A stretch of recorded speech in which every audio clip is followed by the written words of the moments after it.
Whoopity! Hey! YouTube! Welcome back. Hello! Or if this is your first time here, welcome.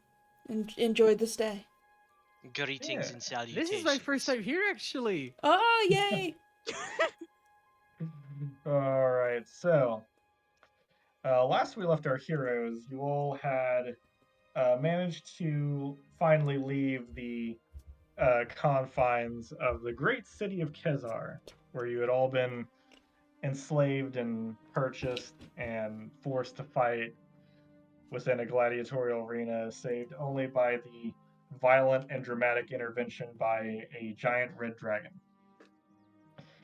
You all were tasked with making your way to Arduril by the Imperial Inquisition to seek out means of discovering the identity of this dragon, its motivations, and hopefully a way to kill it.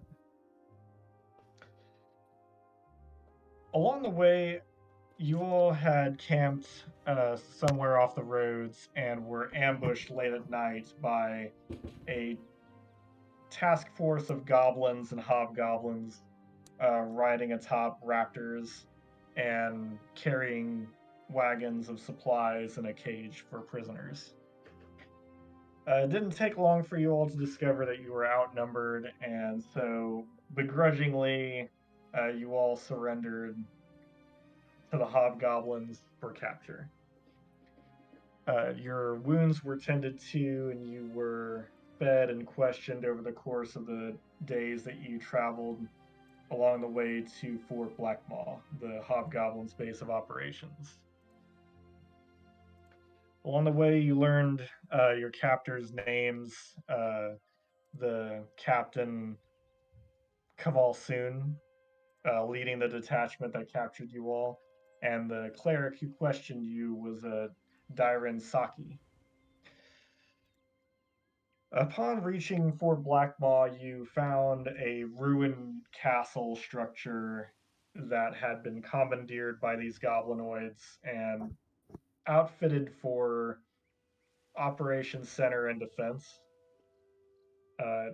Seems pretty well fortified, and they had made it a livable home with blacksmiths, tanners, the works, working a way to outfit it further.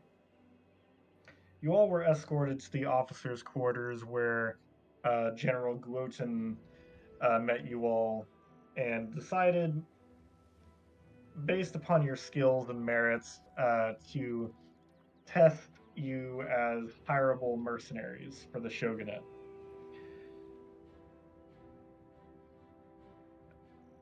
Based on Kavalsoon's suggestion for the test, you all are being dispatched to take care of a beast that has hunted some of their scouting parties in the nearby forest. Kaval will lead the expedition, and you all will be accompanied along with, besides just him, you will be accompanied by Dairin Saki as sort of a healing element. So he escorts you out of the officers' chambers, and let me see here.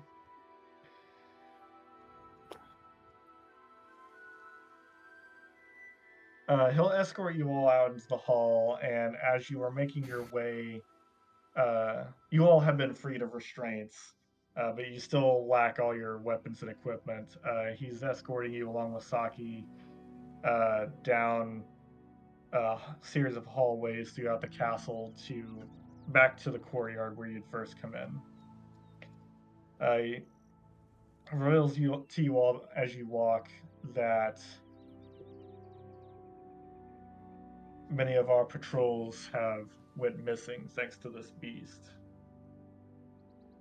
No survivors have returned, and we've seen from our lookouts corpses decorating the trees.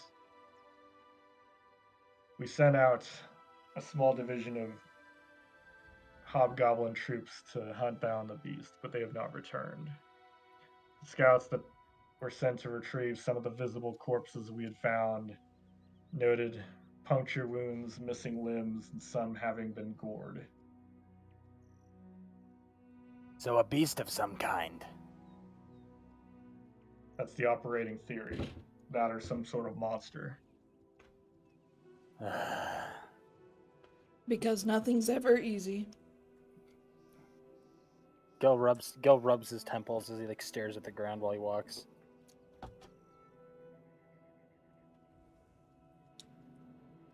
Alrighty, so you all head out to the courtyard and down a set of wooden stairs and into a nearby sort of smaller building located sort of adjacent of the main castle hall that you had just entered. Entering the small building, you all find sort of a bustling team of goblins maneuvering around wooden tables and desks.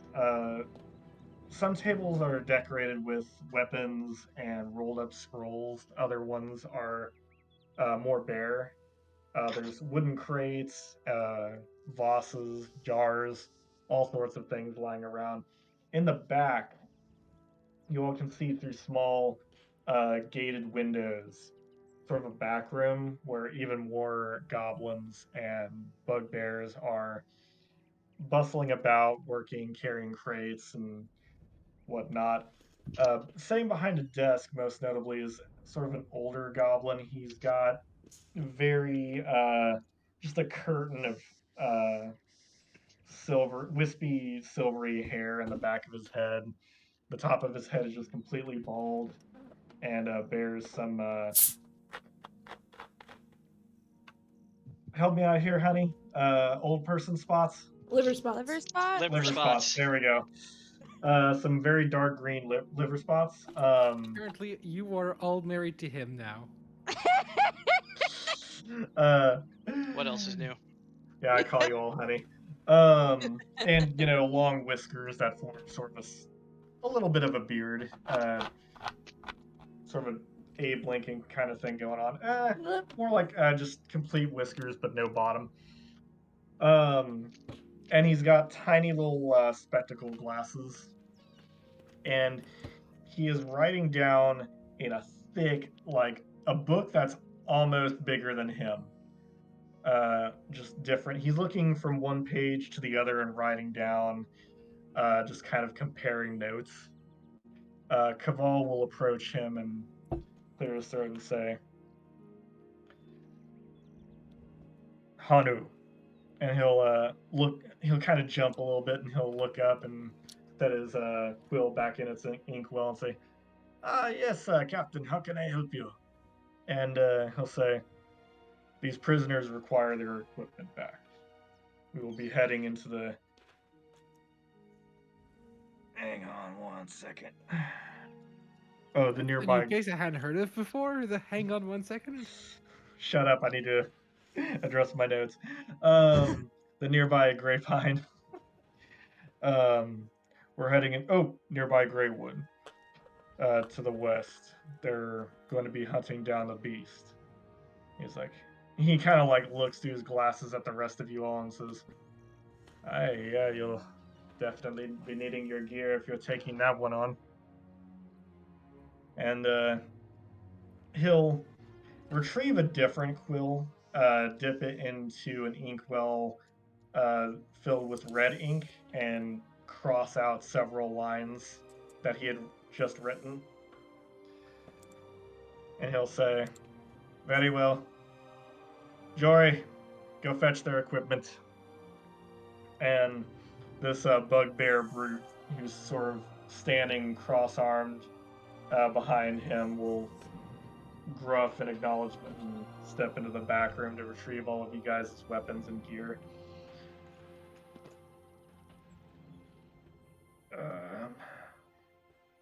Gil wants to ask the dude at the book a question. What was his name? Hanu? Yes, Hanu. Your name is Hanu? Yes, how can I help you? What are you writing? I am the quartermaster of this fort. I didn't know that goblins wrote. Shogunate goblins do. And he like kind of looks to Kaval to like give a questioning look to see whether or not you're kind of like making a remark on his intelligence or not. Kaval, with his neutral expression, gives nothing away, so he kind of like eyes you and says, "You're kind of odd yourself. You're some kind of sub-breed of goblin." He's That'd small certainly enough make to it- be one. That certainly make it easy. That certainly make it easier to explain. Why At don't we this go? point, Why don't we go with that for now? Stim is going to ask you in Draconic if you want me to kill that one first. I respond, no, just find out what he's writing. That book is way too big. It's bureaucratic stuff. If it's It's only that big, it can't be good. Exactly, it's bureaucracy. It must be Mhm. important. Like triplicate and shit. Nope. Yeah. Stim is going to raise an eyebrow at that response, and he's going to say, Quartermaster, huh? What are the chances that we can get some different equipment than what we came here with? Perhaps something that's better. If you want This us is to a- kill this beast, we'll need to be properly outfitted. This is a fort, Stim not will a charity nod. service.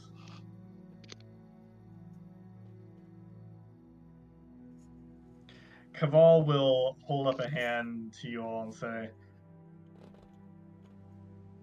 "Are your weapons inadequate?" Uh-huh. I would like a knife.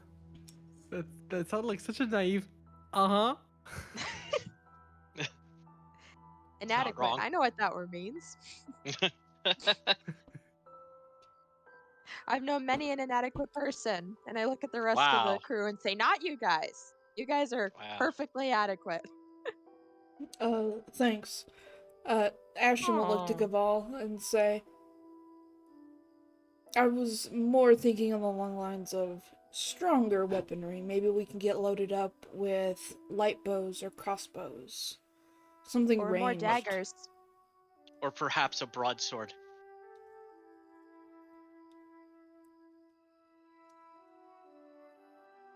I'm also considering armor. We'll need to be well protected if we are to survive, unless this is just a thinly veiled attempt to get us murdered, in which case, cowards. Stim kind of This thinks is about equal what. parts a test of you all's skill. It would be unwise of us to give you equipment of ours and then have you stab us in the back and flee into the night with our equipment. I mean, Very if we're well. gonna Sure. stab you in the back, it's gonna hurt no matter whose equipment it is. Rest assured, if that happens, our raptors will find you. We will not betray you. Assuming that you give us no reason to. Hanu all the while is just like looking back and forth between you two, and he like looks to the captains like, "So am I clearing them for equipment then?" And Kaval's like, "This will be deducted from your reward."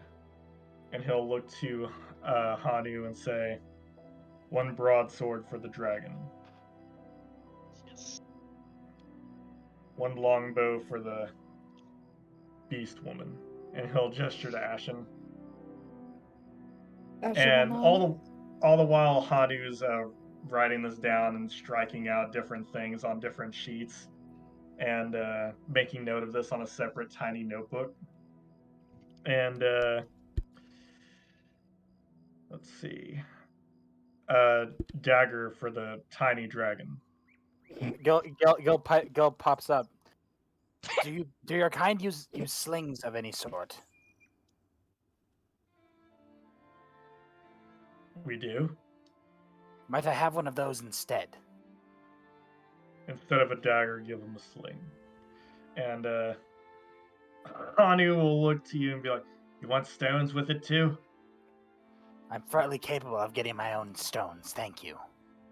Turns out there's not a single stone in the entire forest. And Zed, were you wanting daggers as well? Oh yeah. Okay. Give me your finest daggers, your prettiest looking daggers. They're gonna be hyper fragile because of how fine they are. So the bugbear comes back and he's like making several trips to bring you guys your equipment. And at the last one, Zed, you make your request to the bugbear to bring you the prettiest daggers in the fort. He kind of scratches his temple a little bit with two fingers and it's like, "Ugh," and he'll like leave.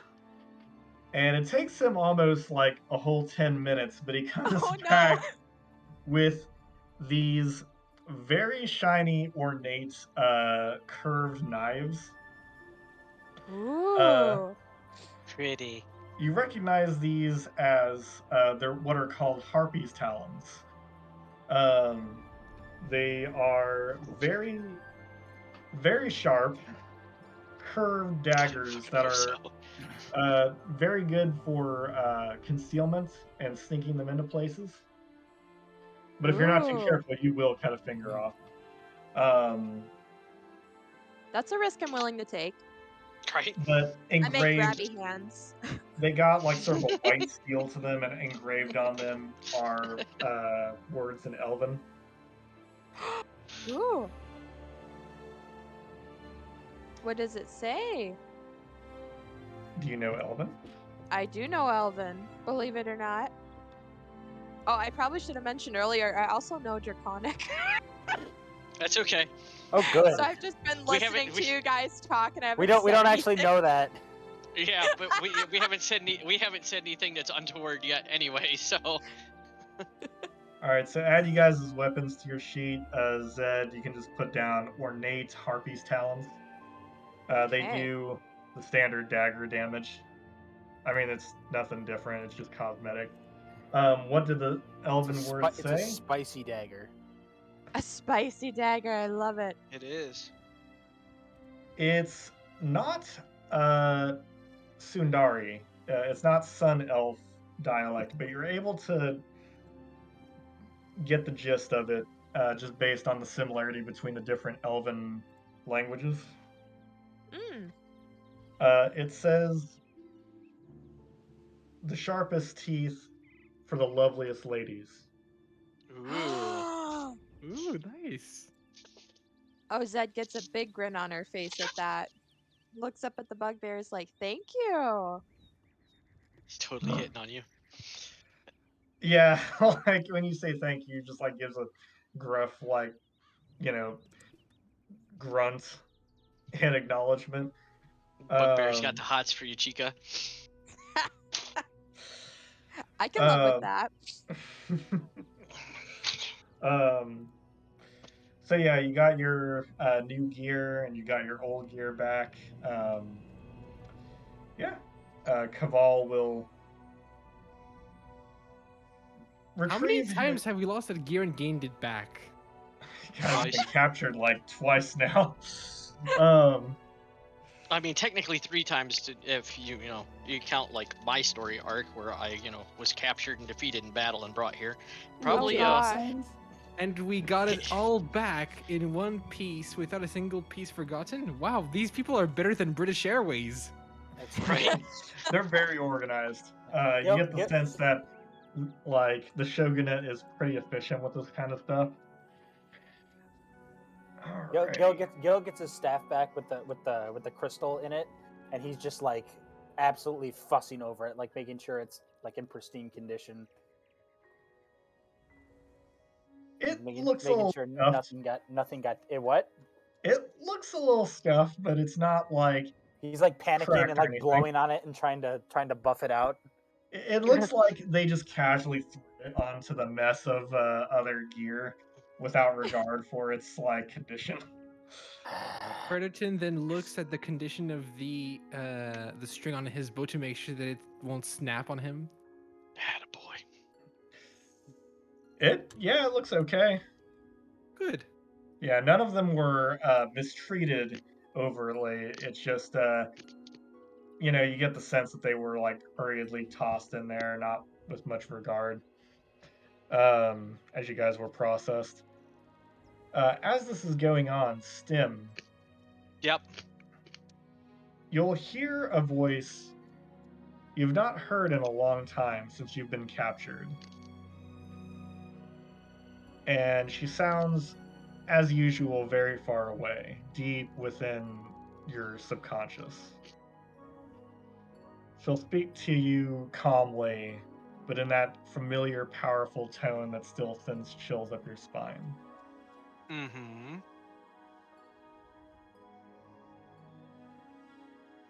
You've What done does the well. voice say? Give me a second. Oh, okay. She says, I thought you had this ready to go, bro. I'm sorry. no, you're good. I need to find the words. She'll say, You've I done can find well some to words get for this. you if you want. I've got a Right. dictionary not far away. The next person that interrupts me is getting disadvantaged on all their skill checks. All right, she'll say, You've done well to make it this far. But do not trust these goblin folk. They are prey species, fit only for food.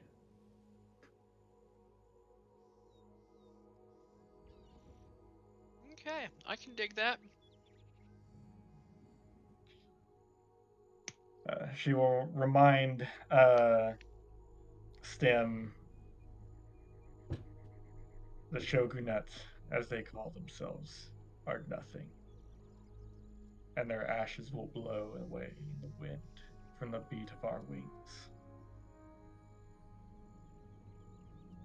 And that's all you hear. Okay. Alrighty, so Caval will retrieve his equipment, including a helmet with a matching face screen with. So you guys have seen samurai helmets before. It's got like the sharp ogre teeth resembling a demon. Yeah, like an Oni Mhm. mask. Yeah, Yeah. it's like a segmented samurai helmet. So freaking he will escort you after you guys have acquired your new gear outside of the office and to the front of the fort where you all congregate, and he will look to you all and say, "The forest is a day's travel from here. We will need to set up camp before we reach it. I'll remind you all that we're on a mission here. And if any of you think to betray us, you will be marked for death." And Saki will bring up a small little talisman to her lips and kiss it. And say a blessing to you all in Goblin. I will, in response to that, I will touch the brand on my chest and say a blessing in Draconic in retaliation to that. She doesn't speak Draconic, so she just I looks don't at care. you and she just looks at you and doesn't know what you say, so she'll just like, That's even better. yep. All right, so you all depart the fort. And let me get the screen moved over. And you make your way out back onto the road. Throughout the day's travel, you don't see much. It's general half forest, half plains. Trees are sparse. Well, I wouldn't say sparse. They're pretty spread out. How about that? But unless you guys have anything you want to discuss amongst each other or with your new friends, the day will Friends. proceed, and you'll set up camp for the evening. Gil wants to walk next to Darren Saki and just like talk to her about something. Okay. So he approaches like as just like to her side as I assume we're walking. Mm-hmm. Okay. Darren Saki in Goblin. She'll greet him in Goblin. Yes? Do your people write poems at all? Yes, of course. Could you tell me one?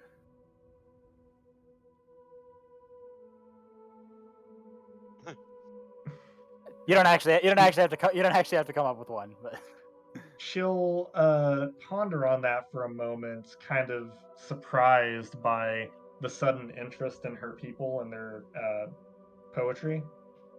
But after thinking for a moment and staring up at the clouds, she'll close her eyes and then recite a poem speaking to the inner strength of the goblin spirit and its resilience, uh, and how, like a blade beaten on an anvil, it will only come out stronger. as Gil listens to it, he visibly becomes like he's been pretty agitated as to like what's happened to him in the last few days. But as he hears the poem, he begins to like visibly calm down and like be more like walk with it like a gentler stride, not quite so jittery. She'll offer a smile down at him and say, "Your kind are also very resourceful. You would do well in the shogunate." I'm sure. But that life is not for me. Her face will look sort of solemn at that, a little sad, but she'll just sort of stare ahead at that. Gil shrugs his pack back on his shoulders and like kind of like separates himself. Alrighty.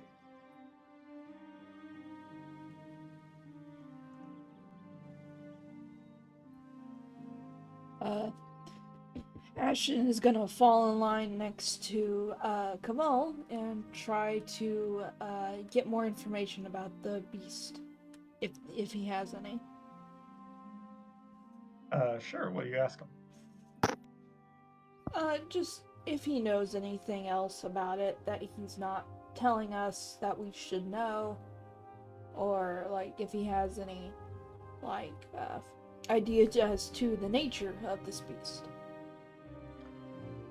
He'll say that of the bodies that they've found so far, many of them were decorated with strange black spikes nailing them to the trees, just sort of impaling them or leaving them on the ground, just completely impaled. But not every one of them, like, not all of the scouting parties have been found. Like, there are still many missing, and those that were found were only remnants of groups whose members have still been missing. Okay. And then she's going to ask him in a low voice, "So, what becomes of us should we pass this test?" You will be entrusted with a more important assignment. You will be paid and likely put on a more important test. Something that will require more trust.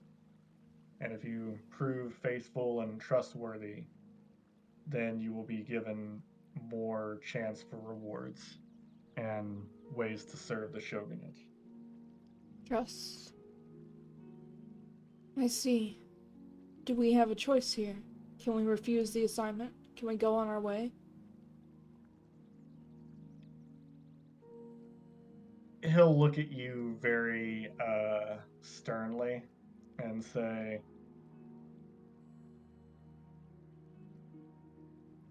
"How do we know that you won't report us to the Imperium?" How do you know that we won't slit all your throats in the middle of the night? Trust. Trust, remember? If you want us to trust you, then you need to trust us. And we must be given our own freedoms and ability to live our lives. We are no friends of the Imperium, but I would hardly call us friends of the Shogunate.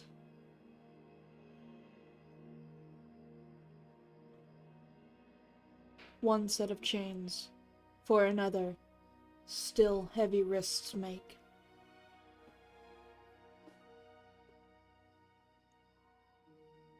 Ponder on that for a moment before saying, all must serve. And this Imperium has already made enemies of you all. Ours offer more opportunities.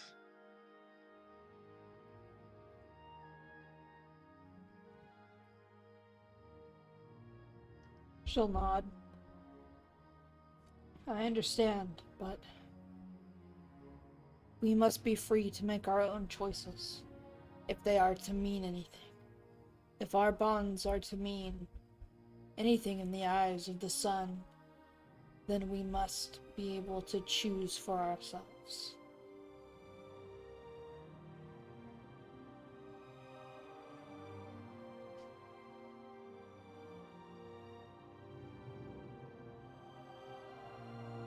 He'll consider what you've said, say, all I can promise is to speak on your behalf. More than that, I cannot say. I understand. I thank you for doing that much for us, and I thank you for volunteering to come with us.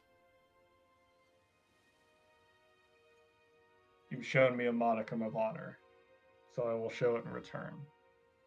Besides, the best way to understand someone is to fight alongside them. I agree. Alrighty. Along with his katana that he brought and his longbow and arrows, Caval brought along a guandao, just basically a glaive. Neat. Ooh. So he's mostly got that right now out. But yeah, is anyone else wanting to say anything? Honestly, Zed is probably just like humming to herself and like twirling her daggers the whole time. Once in a while, you just hear like a ooh, ah, ooh, but it's fine. Fred All would right. probably say something, but I can't think of anything right now. Oh, you're good.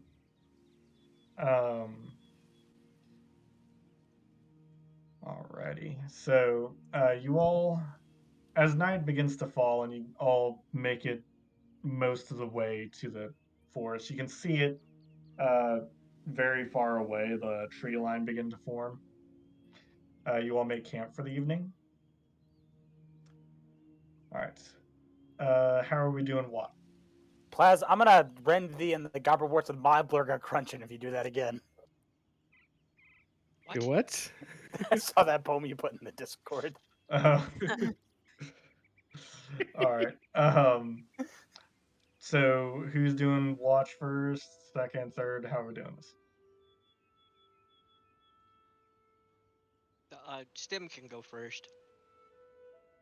Or Gil- somewhere in the middle. I have night vision, so. Yep, same here. Zed will take whatever no one Gil, else wants to take. Gil will go second, I guess, if Stim's going first. Okay. Shin can take the middle watch. Okay. I could take you the one after Ashen. Alrighty. And that leaves Zed at last. Hey, that's fitting. Alrighty. I'm gonna have Caval take the watch between Gil and Ashen. Okay. Hmm.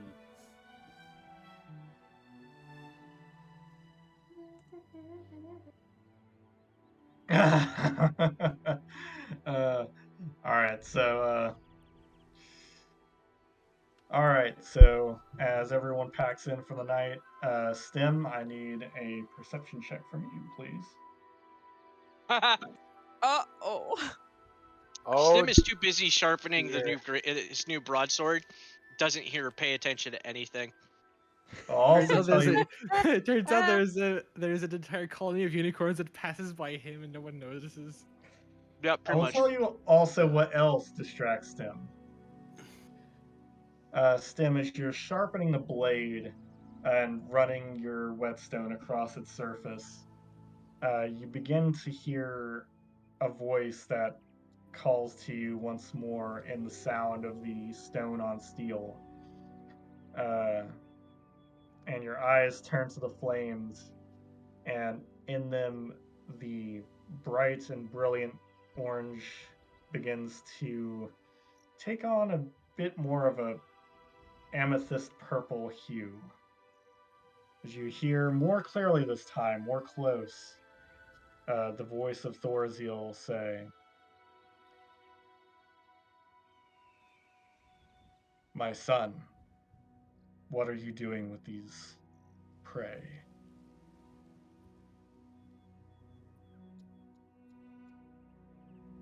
Uh. Sorry, you caught me with like half a mouthful of food. No, you're good. um.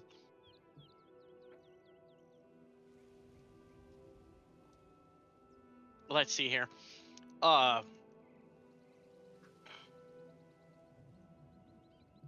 have not many choices at the moment. Our people were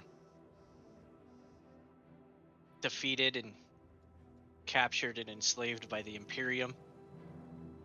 I have been branded with something of them to help control me.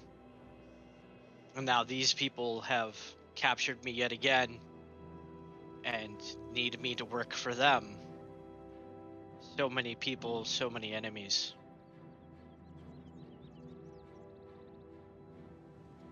And no real allies. Our people are scattered. We must reunite. This small one could be a good start. You must remove this Imperium shackle from you. That I agree with. This little one, how do we get him to the cause?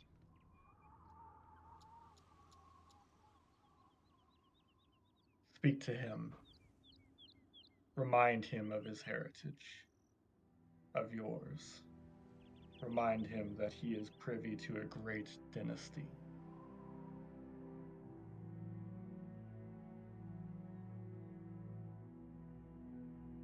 Shall be done. In the meantime, make haste. In these woods, buried beneath years of neglect and eyes turning elsewhere, is an old temple. There are secrets buried there, secrets of our faith, and treasures only you must gain.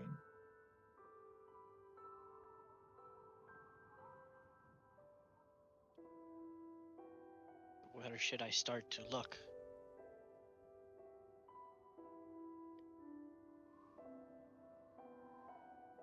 For now, hunt down this beast and gain your glory.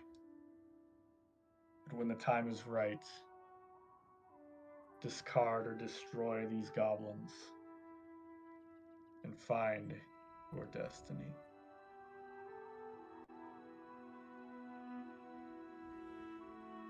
So it shall be. Alrighty, and with that, you feel a warm sense of strength within you. You feel like your muscles, like you could just punch a whole stone wall and it would just cave in. You feel like you could just breathe a cloud of lightning and destroy entire civilizations as the strength of Thorziel courses through you. Sweet.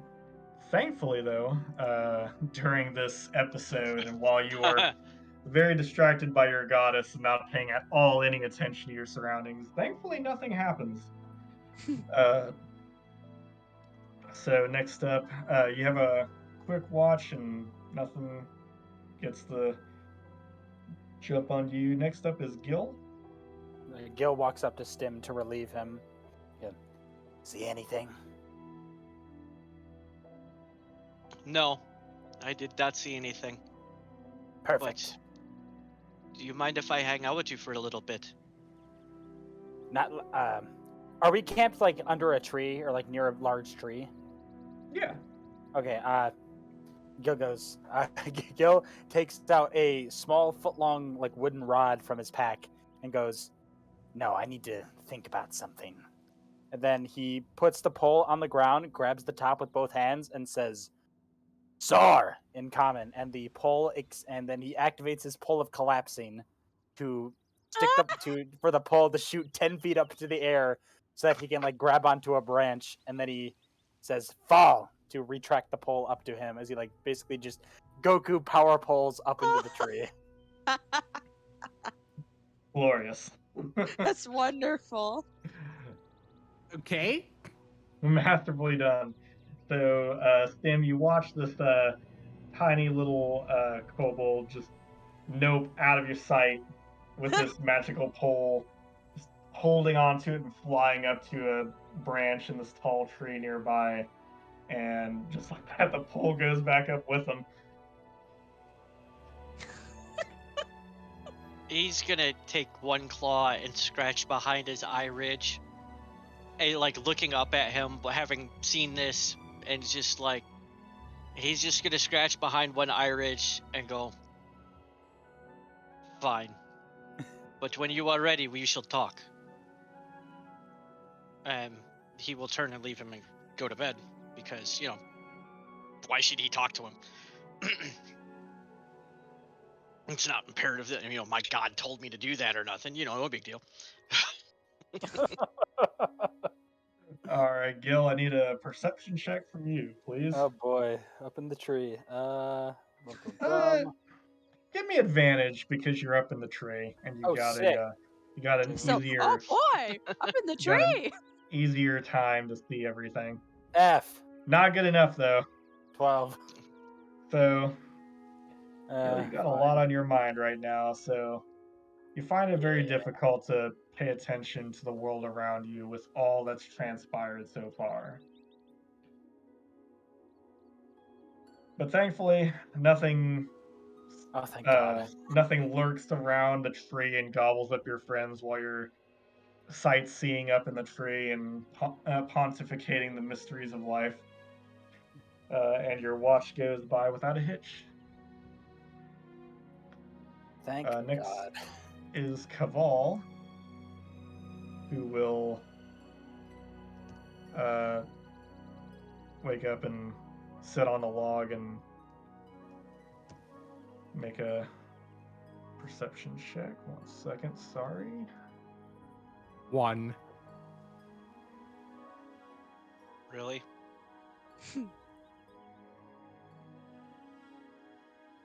Okay, so help your it's been a while DM here. Wisdom, right, for perception? Yes. Okay. What? Oof. Not great. Uh-oh. Not great this night. Number 9? Oh boy. All just stares at the flames.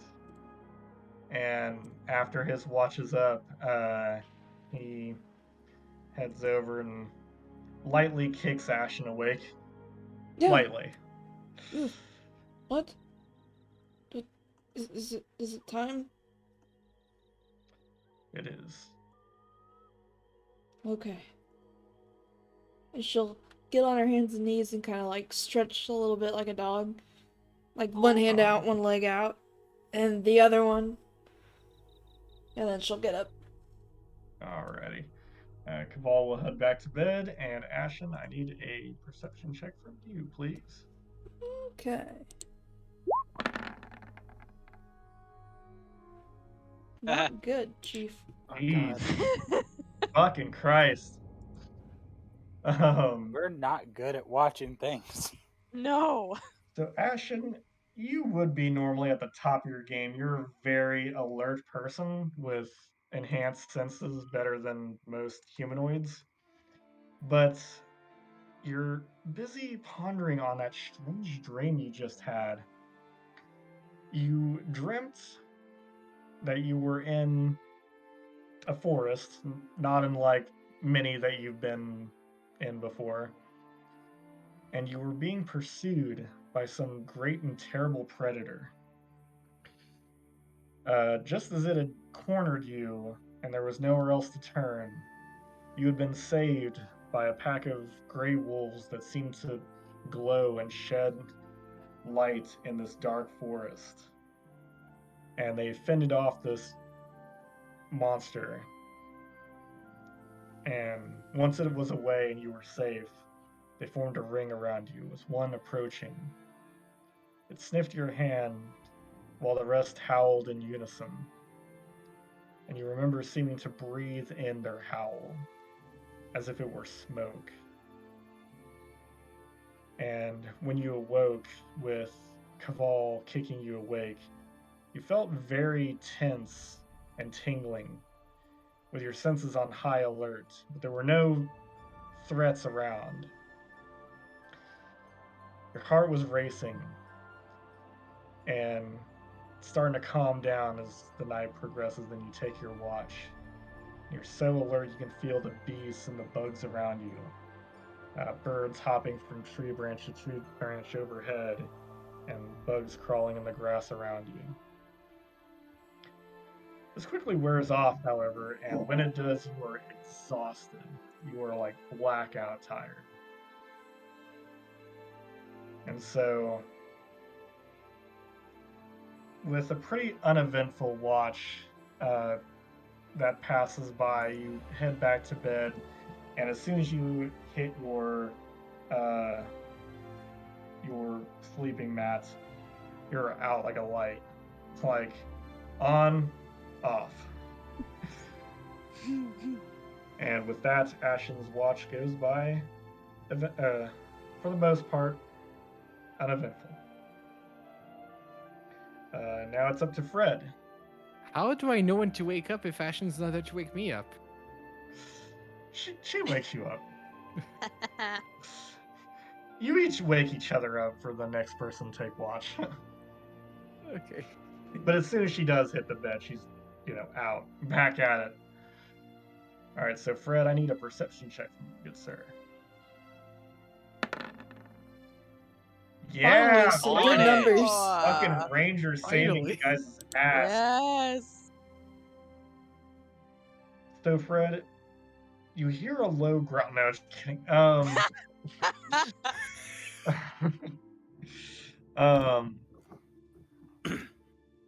It's just Stim's stomach growling. Force feeds Stim some food so that he shuts up. Right?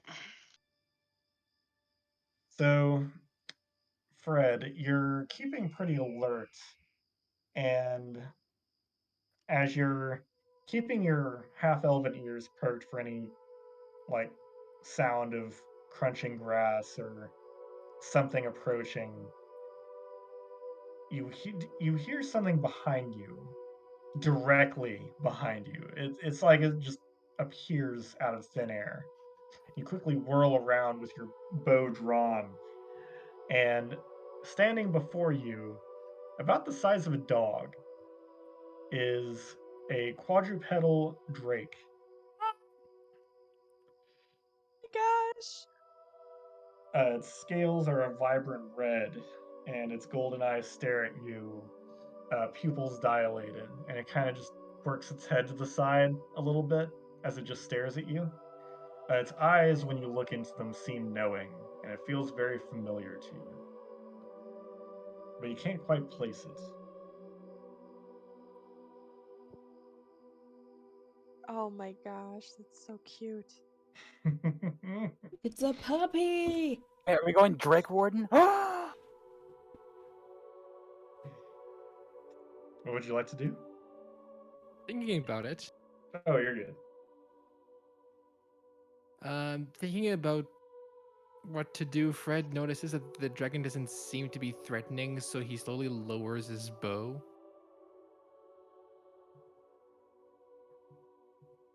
And then he gets closer to take a closer look at the dragon. Like a dog or a cat, it leans in and sniffs your hand, and then presses the end of its muzzle against it once it determines that you are what you seem to be.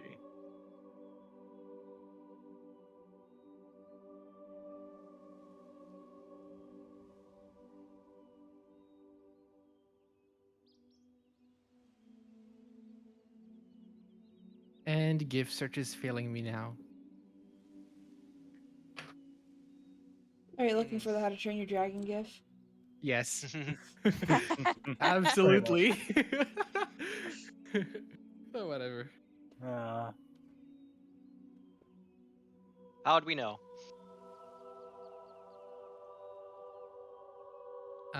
So ask the dragon if in Draconic if he can understand me. Do you know Draconic? Yes. Okay. Oh my word. We all know Well, Draconic. Dragon gang. It will sit down in front of you, and upon your question, it will give like a little. Did you hear that? Like a little. Yes. Yep. Oh my god, It that's gives so like a cute. light little bark. That's so cute. Like a squeak.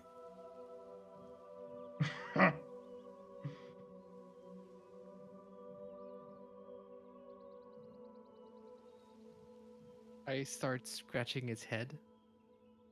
All right, it's going to lean its head into the scratch. Very, very enjoying it. Like just its tail's just wagging through the grass wildly. Its head is very thick and tiny like horns ridge out of its skull.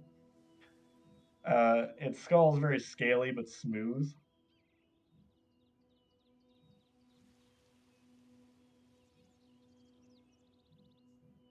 That is so cute. My heart feels is kind of- melting right now. It feels kind of warm to the touch.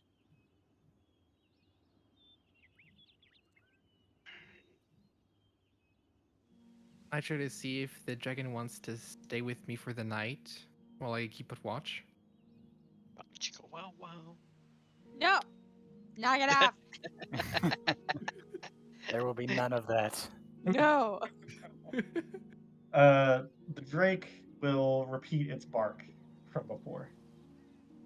Can I understand it? You get the impression that that's an affirmation. This creature is a very young dragon, and it's still maturing into its intelligence. So, for the most part, it has about a baby's intelligence here. I say baby. It cannot speak, but it can understand you. And right now, it can only speak in the guttural, animalistic tones of early Draconic, like early Dragonhood. It does not speak Okay, Draconic like or Common. I thought like ancient draconic, like oh my god, we're getting into etymology. Oh, this is getting good. Like this is very animalistic dragon sounds. Like Okay, yeah. this is the way that dragons communicate between parent and child. It doesn't communicate complex talks. It just communicates feelings and emotion. Yeah. So it will approach and rest its draconic head onto your lap.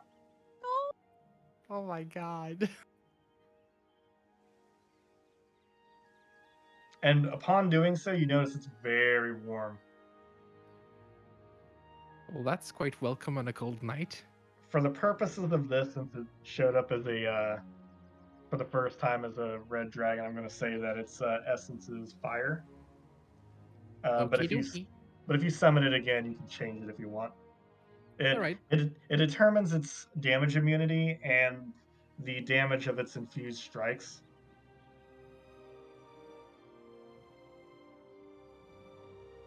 So yeah, I would definitely keep this. Here, I'm going to send you in DMs real quick.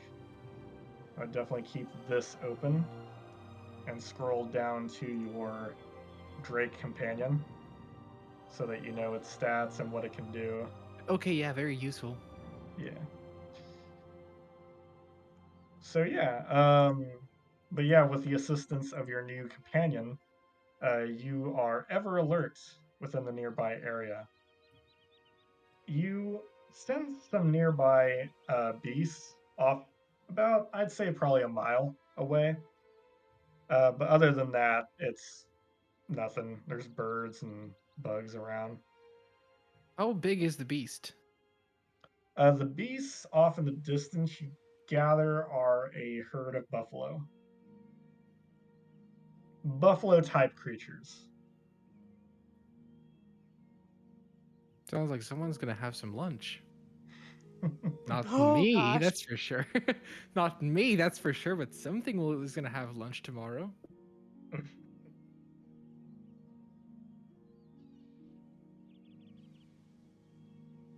Anything else?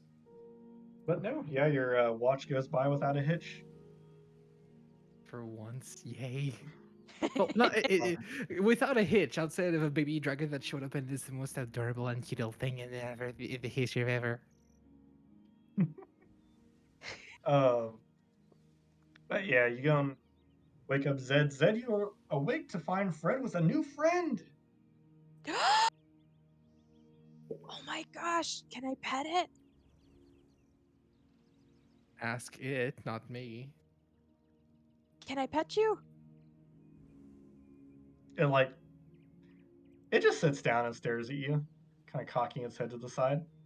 Zed's just gonna like slowly kind of put her hand out so the little Drake can sniff it. He'll sniff it, judge you're a friend, and lean his head into your hand. Oh, okay, yeah. She's like trying not to like screech in delight.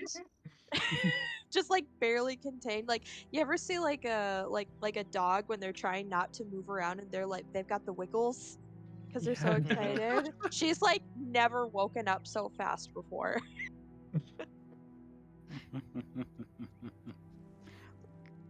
Oh my gosh. That's adorable. How did you how? How? How did you find it? Just showed up behind me while I was watching. Oh. So maybe that's the secret is like don't watch. Hmm. Oh no, No. just like if you considering how awful everyone else was, maybe if you watch carefully enough, it'll spawn behind you too. You just have to not be That's fair. trash. Good party. Well, Maybe then you'll get a dragon it's too. too Right? late for me. Oh no, we're incentivizing bad rolls now.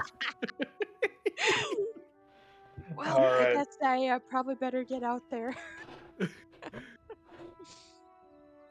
She'll All just right. Oh, go ahead. all right. Oh, she'll just go ahead and just plop down in the middle of the clearing and No dragon for God you. damn, with you guys tonight. Jesus. Jeez. All right, so Fred the best. Zed, you're just sitting there gawking at this new draconic friend of Fred's. But also lost in thought because, like Ashen, you found yourself having strange dreams as well.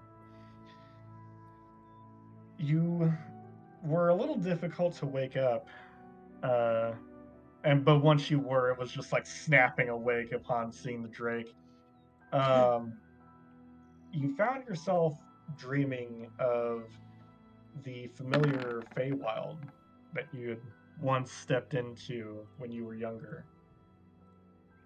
You had been traveling through a meadow where many colorful birds were singing, they urged you to step into a nearby pool of water.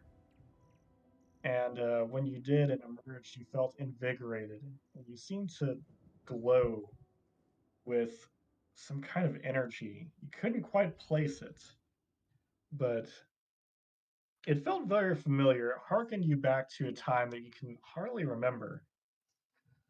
Off in the distance, however, you did see a massive castle towering over a city. And even from miles and miles away, you could still hear its bells ringing as clearly as if you were there. But when you looked in the other direction, off in the distance, a very tiny moon hung over a dark forest. And its light seemed to illuminate that forest a little bit, the edges of it. And it was ringed by barely noticeable stars. And when you got to staring at it, it gave you slight shudder. You don't know why. And that was when you were awoken to Fred and his new scaly friend. Hmm. And you begin to contemplate these memories of a time that you are certain that you had once stepped into the Feywild, but you cannot remember your time there, or what happened, or even how long you spent there. All you know is that something led you there, and then something brought you back. And once you came back, you were changed somehow. Hmm. But yes, apart from this, thank God for you motherfuckers Good lord. with your dank ass rolls over here. Your watch goes without any problems, and the light of dawn begins to creep past the trees. So you all awaken to a brand new day. The sun is still rising, and it's very cool out. The sky is still a little dark as like the sun is beginning to brighten up the day still. And, like one bit of it's dark and one bit of it's still light as the sun's rising. But yeah, you wake up, and Caval stretches a while and meditates while uh, the Dyren does a daily meditation ritual, like a daily prayer. And she makes you all some tea. Ooh. Gillis still in the tree. Does he see does he see Fred's Drake? Oh, Gil just went to sleep in the tree. Yeah. Your roll was so bad that you didn't notice a dragon just spawning out of nowhere. No. Well, Gil, you blink awake to the sounds of shuffling about, and you look over, and from around the branch that you're laying on, you spy what what kind of makes you have to rub your eyes a little bit just to make sure this isn't some early morning fuckery. A wingless, small adolescent dragon. Gil just like he yelps and just yells, "What is that? What is that?" With that, Stim is gonna stir and like sort of half stretch, but hearing the second time of it being repeated is gonna like look in his general direction up in the tree and see like what he's hollering and pointing at, and look at Fred, and seeing the dragon is just gonna kind of like rub rub his eyes a little bit and like look at it again, like, am I seeing this? He's not gonna say anything yet. He's just like, well, this is interesting. Am I sure I'm seeing this? And at that, he's probably going to get up and he's probably going to uh, check and make sure that everybody else is awake. And if not, he's going to probably just like nudge them all a little bit to wake them up. Alrighty. You all, Specifically, he's gonna nudge Ashen and be like, "You need to see this." She's gonna wake Zed's up already up. and blink sleepily and what? And she'll You get need up to and see kind of this. shake. 5 more minutes, please. Yeah, pretty much. She gets up and stretches, and then she looks over at Fred and notices a small, little, baby, wingless dragon. And she goes, "What? Where did that come from?" Your guess is as good as mine. Hmm. All I know is that I love him and I will protect him with all of my life. As you should. Is it going to eat me? I was gonna ask if it was related. Why would What? he eat you? Gilla's like almost like hiding on the opposite side of the tree branch he's on, like peeking over it. It's friendly. You're fine. Well, we At don't know least that it's yet. been we're friendly assumed to so. us. Gil power pulls down from the tree. Just like extends back down and just like slowly, like hesitantly, like almost like sidestepping towards it, like dead in front of it, like head on, just like slowly stepping towards it. its long neck allows it to like curl its head around to look at you, kind of like a snake, and kind of just stares at you. I poke it in the nose with my finger, and then take a couple steps back, like quickly. It kind of like, "Meow," and like shakes its head and blinks. Stim is gonna holler at you to be gentle with it. I'm not sure it's a good idea to boop a dragon like that, yeah. Gil goes for the head pat, Carefully. like very gently approaching. It will lean its head into the pet. Your tiny hand is very small to its head, and so it gets a little expectant of a bigger pet. So it kind of like bowls you over, Oh god! Oh. and in a Does sense, it like does it knock me over? yeah, it kind of like just knocks you onto your back a little bit, just nuzzling its head into your arm. Gil panics and like starts to try to crawl away. It's like ah! Ashton will walk over and pick up Gil like he's a baby out of the range of this little That's just dragonette. him showing affection. And then she'll put Gil back down, pat him on the head, and then get on her, like kneel down to see this little dragonette. Gil just like exhales like. Are you okay, The Gil? dragon. Stim is going to pull a piece of dried meat out of his rations and is going to just like get probably like 6 or so feet away from it and just kind of sit down in one spot and just hold out the piece of meat in one hand and just sit there.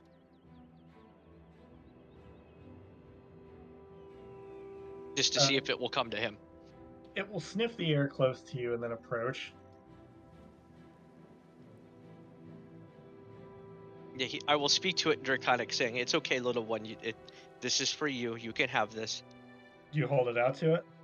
Yeah, it's firmly out. It's in a flat palm, holding out to him. It will reach down and snap it out of your hand. You do get some sharp teeth against your hand and kind of have to pull back, and you see little droplets of blood from where it got you, and it like just chomps and gobbles up the meat. We're gonna have to teach him some manners. So this thing is yours? Well, it seems to be very cuddly towards me. It will return to Fred's side, like just by his leg. Hmm. I guess Its so. tail will wrap around his other leg.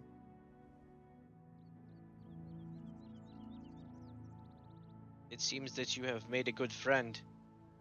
You should take care that there no harm comes to it. Or Oh, the only I way should that probably harm get could, real upset. the only way that harm would come towards it is if I were dead.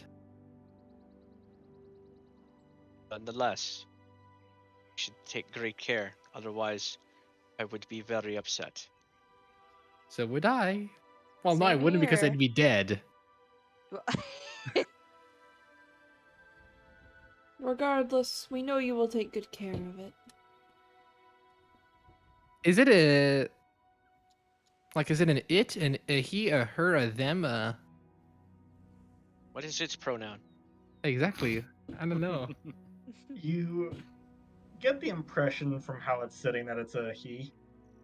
Okay. Upon finishing his meditation, Kaval will open his eyes and notice the dragon sitting by you, and he'll stand up and put his hand at his sword hilt and say, "What is this?" This is Norbert. Norvert or Norbert? Norbert, like Hagrid's dragon. Hang on, Nice. let me- 1 second. Can you spell it for me? N-O-R-B-E-R-T? Vert. B is in B-E-R-T. B is Oh, in boy. okay. Like Sorry. Nor Yeah, plus As in- Bert. yeah. So I kept hearing V. All right, so Norbert will look over at Kaval, eyes wide, and Kaval will. He has his sword just slightly unsheathed, like just the guard, and then he'll like sheath it back and say, "This is some sort of pet." Tim will interject that this is a blessing from the gods, and you should not question it. So long as it serves us and not the other way around.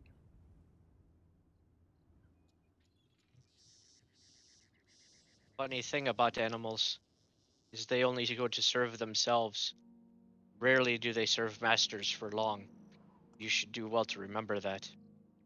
They're also great judges of character. That was more inference for about us. Yeah. Well, I mean, we're also great judges of character, I hope. Yeah. Speak for I was- yourself. I was kind of inferring that we're all wild creatures and not meant to be kept. That I I'm agree more with. refined than that. I can drink tea without biting someone's fingers off.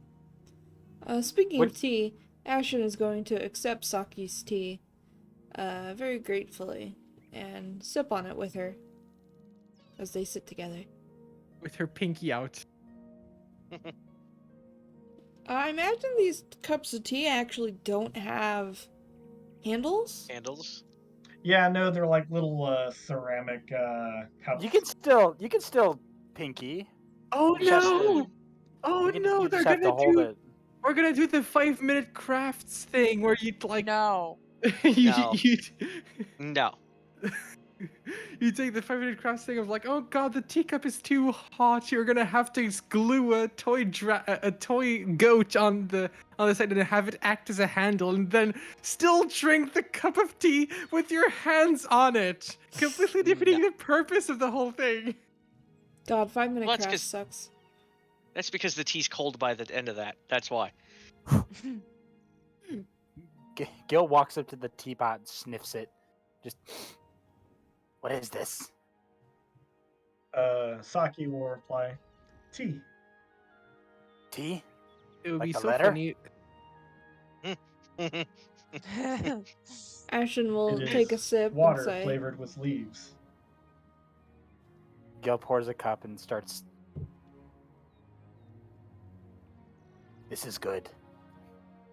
I Ashen, like this. Ashen will nod agreement. Yes, thank you very much, Saki. Made Yes, of. thank you. Don't mind if I do. Zed's gonna pour herself a cup as well. All himself shall have a cup.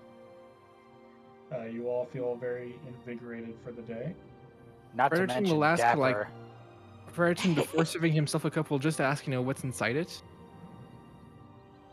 Tea. Yeah, but what tea? What's infused in the tea? It tastes like fruit.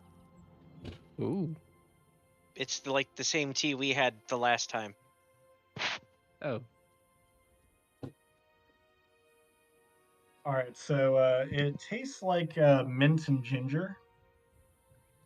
That's not fruity. Uh, Dude, you have some awful taste buds. but as soon as you drink it, you feel pretty bright-eyed and bushy-tailed, I'd say. It's mint And caffeine. Is mint not a fruit? I think it's a vegetable. It's a right. musical instrument. That orc So- lied to me. for the next hour, you all are under the effects of morning tea. Add 1d4 to your skill checks for the next hour. Oh, Ooh. like bless. Kind of, yeah. Like a Yay. small 1 hour bless. Okay. How do I do that? You'll just have to just- do just it remember. manually when you roll. We'll remind Yeah, you. just- I won't. but unfortunately, it takes you 2 hours to get to the forest. Oh, boo. No! That's plenty of time to sing some songs. Yes, What if we- let's what- go! What if we sprint there at full speed? Will we get there within an hour? You will be extremely tired when it comes time for Yes. battle. That is true. But, she's got more for later. Speaking Oh, of, I good. think I'm gonna go start the kettle real quick, so BRB. Tactical oh, you're making tea. some tea? Can I have some? Yes, I'll make enough for both of us. I'm gonna go make some tea too. Alright, take 5, Inspired tea everybody. time. But I need to talk to him.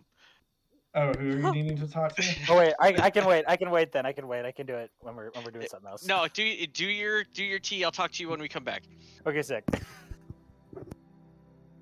Jeez. I inspired tea time. I don't Yeah. need to do tea, but I need to go pee, so I'll be right back too. Yeah, that sounds like a good idea. Be right back. I'm gonna go pee as Do well. that too, yeah.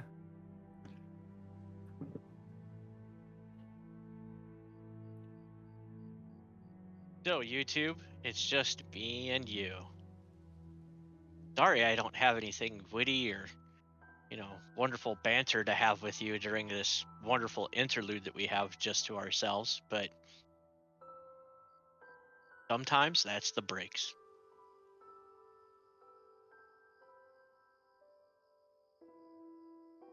Because we all know dead air is our favorite thing in the world.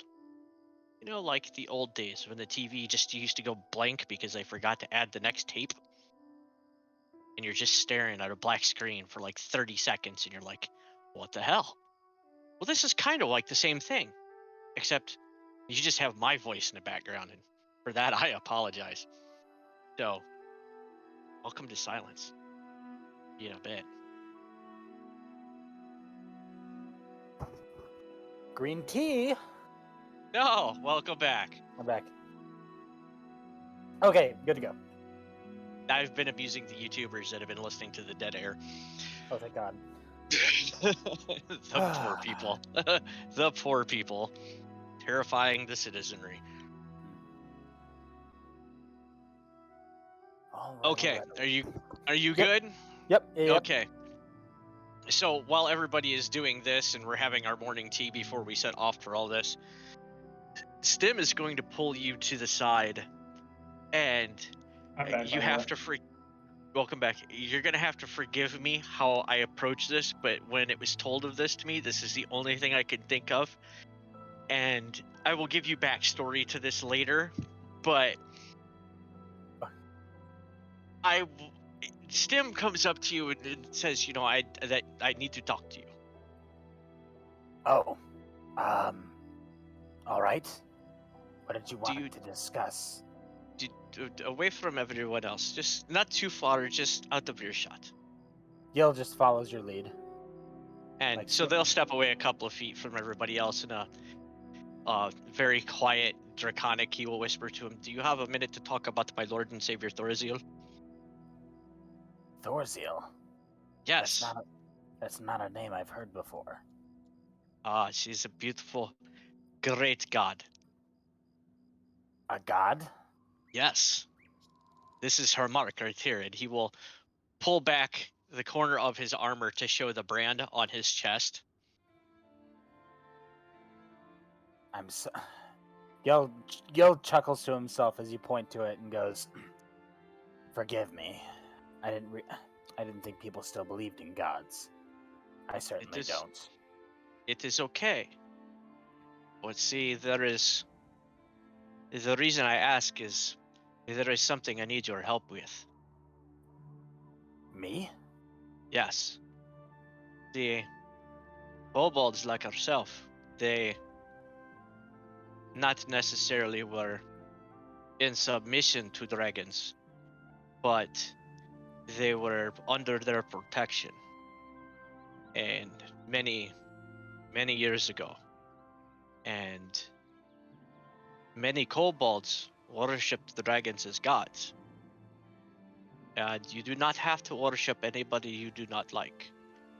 But my people, the dragonborns like myself, they have been scattered to the winds because of the Empire. We were attacked. Many people's homes, houses, livelihoods burned and destroyed. Those that fought, most did not survive unless they were captured alive, like myself. And those that did not fight, well, those that weren't killed became slaves as well. Few ran, but they are scattered to the winds. And if we get out of this, and we can get rid of these marks, I need your help to join all these people again. Bring my people back together. Because once I can get them together, then I can lead them against the Empire. And why would one of the dragon blessed like you want something from a lowly creature like me? See, the problem is that I'm no longer a kobold. I've rejected my heritage. It is as you said. Dragons were once gods to me, until I found out that gods could be killed. And any mortal creature that can be laid low by another does not deserve the title. Everything dies. Even gods die. My clan and I lived in fear of our god. Thorvex was a cruel and hateful creature. I thought that was all that life had for us. I didn't think anything else could come of living a lowly existence like that. His death was the greatest thing that ever happened to me, and I swore that I would never stoop to the lowly state of a kobold ever again. But I ask again, why would a dragon blessed like yourself want my help? Because Thorisiel has spoke to me. And she has asked me to help you get your aid. My god asks me to reunite my peoples. And also, there is hidden bounty in this woods that I should not speak more of, but I will need your help to find it. I like you, Stim, and I'm more than willing to help you. As long as my pack survives. That is my only purpose. It's the only thing I know. Maybe I'll learn how to do more one day. Maybe I'll learn how to be my own person, but it's all I know to do for now, is to make sure the pack survives. So yes, you can count on me. Tim will nod and says, I appreciate that, and I do understand what you mean. Because at one time, when I was surrounded by my people, that is all I could think of, was the safety and the best for my people all the time. Sickness, health, their daily life, and the afterlife. As you say, gods can be killed, yes. Everything dies eventually. But Some that are even gone, as long as you carry them with you, still are alive. I'll be damned if I carry that bastard of a god with me. That is okay. You do not have to carry that one with you. But those of the kobolds before you, those of your history and your heritage, you should be proud for those people. Do How not can I see be? them as do not see them as a burden, because those are who you come from. I can't be proud of my people, because whether I like it or not, I do carry my god with me. And as Gil looks up to you, and electricity begins to crackle out of his hands, he goes, "My god forced himself into every fiber of my being. It's what turned my life upside down. So I don't think I have a choice in the matter."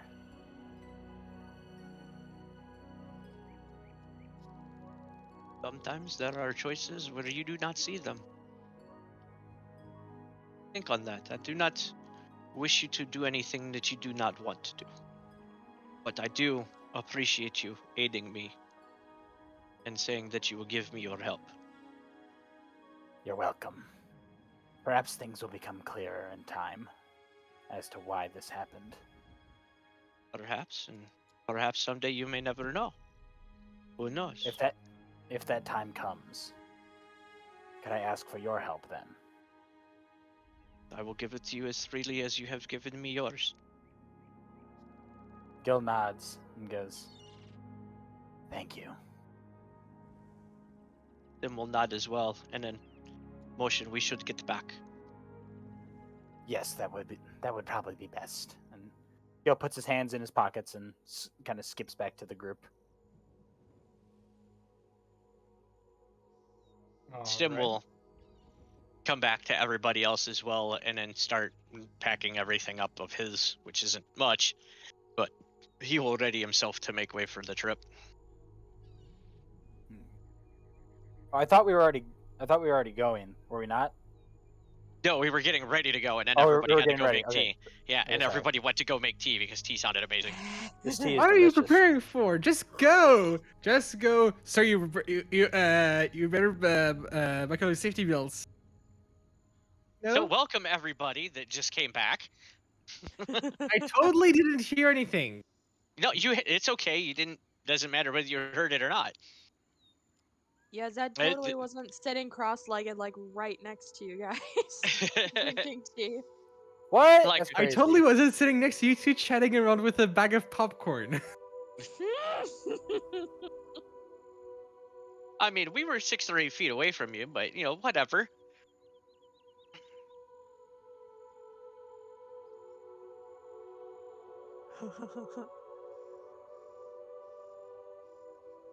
These are my confessions. Right? Is Ash back yet? I don't think so. Here, be right She's- back. I'm gonna go check on she's her. She's No worries. putting the kettle on. Haha, I see what you did there. Is that because of my accent?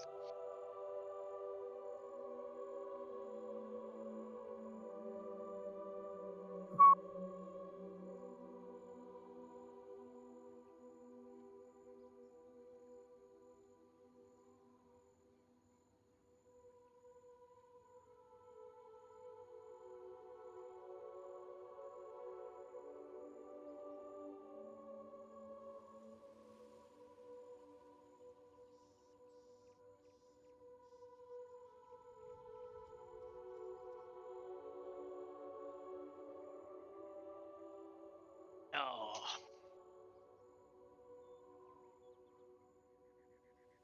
So what are you guys doing in the meantime? We already had our little downtime event. What are you guys doing? That was sick.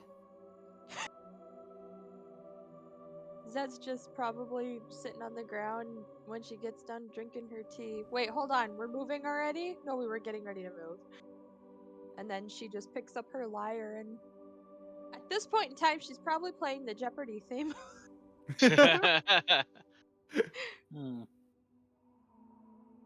I can play lyre or I can play horn. Those are the only two things I brought with me. Well, I mean, as far as like playable instruments goes, unless, and then she takes out the harpy's claws and starts trying to play them like spoons.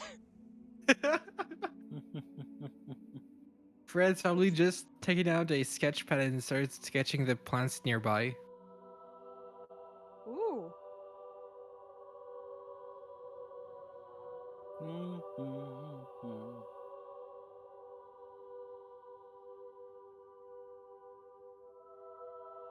Chill.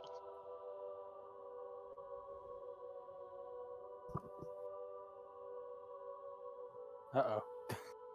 So, Uh-oh.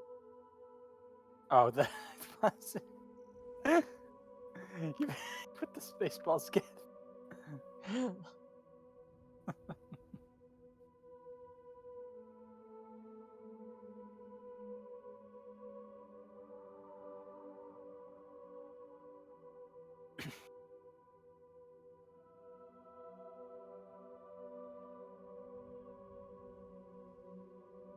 I just realized the ethereal stuff that I'm hearing is from Pancake. I was thinking like, why am I hearing some ethereal stuff? I'm listening to jazz.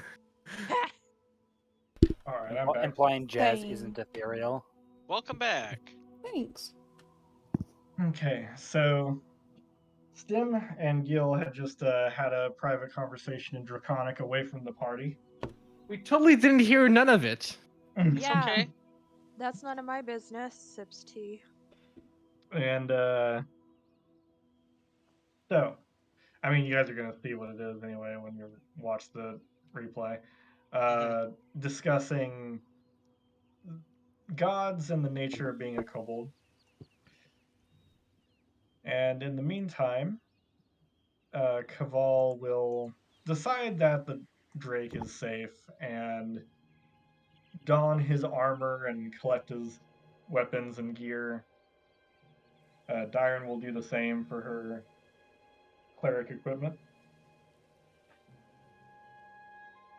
And without further ado, you all make off for the Greywood.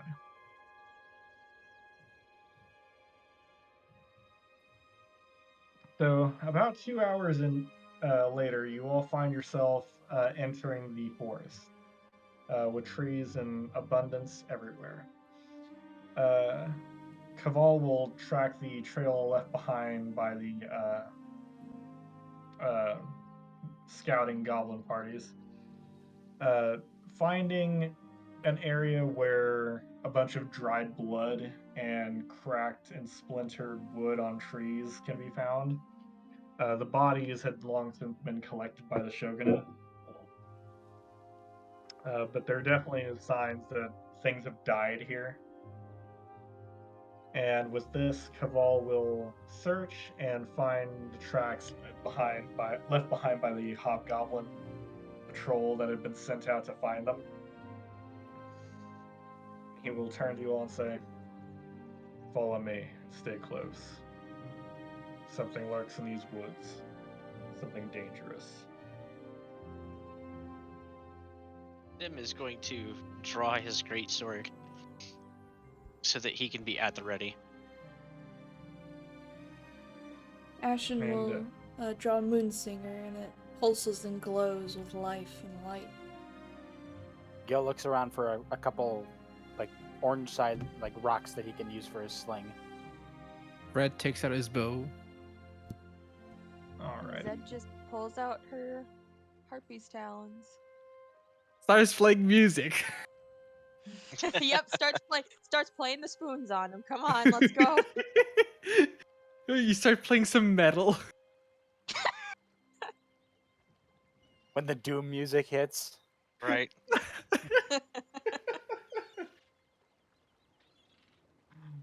All right.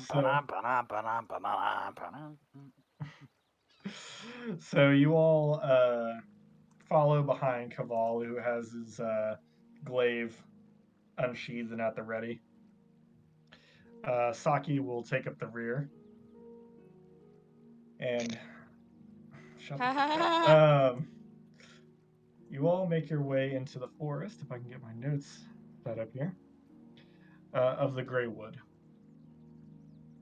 You found the site of the goblin attack, and you are following the trail of Fred and Ashen as seasoned hunters who have lived your lives, or at least a decent amount of them, in the forests and woodlands. You're clearly able to see the boot print in the grass and the dirt as well, and follow along. And as you guys make your way through the foliage, about a mile into the forest, you begin to smell something putrid. And let's see, Fred, Ashen, Zed, all three of you give me perception checks if you would. Hmm.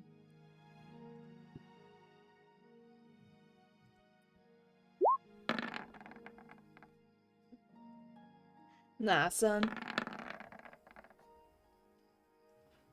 Damn, I've God only damn, got you guys. advantage. Oh God. Oh, you Fucking know, if A. only you had inspiration that you could burn. If you guys want to use your inspiration for rerolls, you can.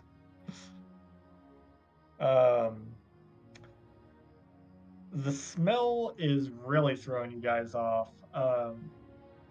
But as you guys begin to make your way further in, you begin to hear the sloppy sounds of ripping and tearing and crunching and splintering sounds. A little late. As you enter a clearing in the trees, you find, to your horror, a pack of. Hang on. A Pack pack of of about waterfalls. a a pack rock. of about 4 hunched over gray-bodied creatures.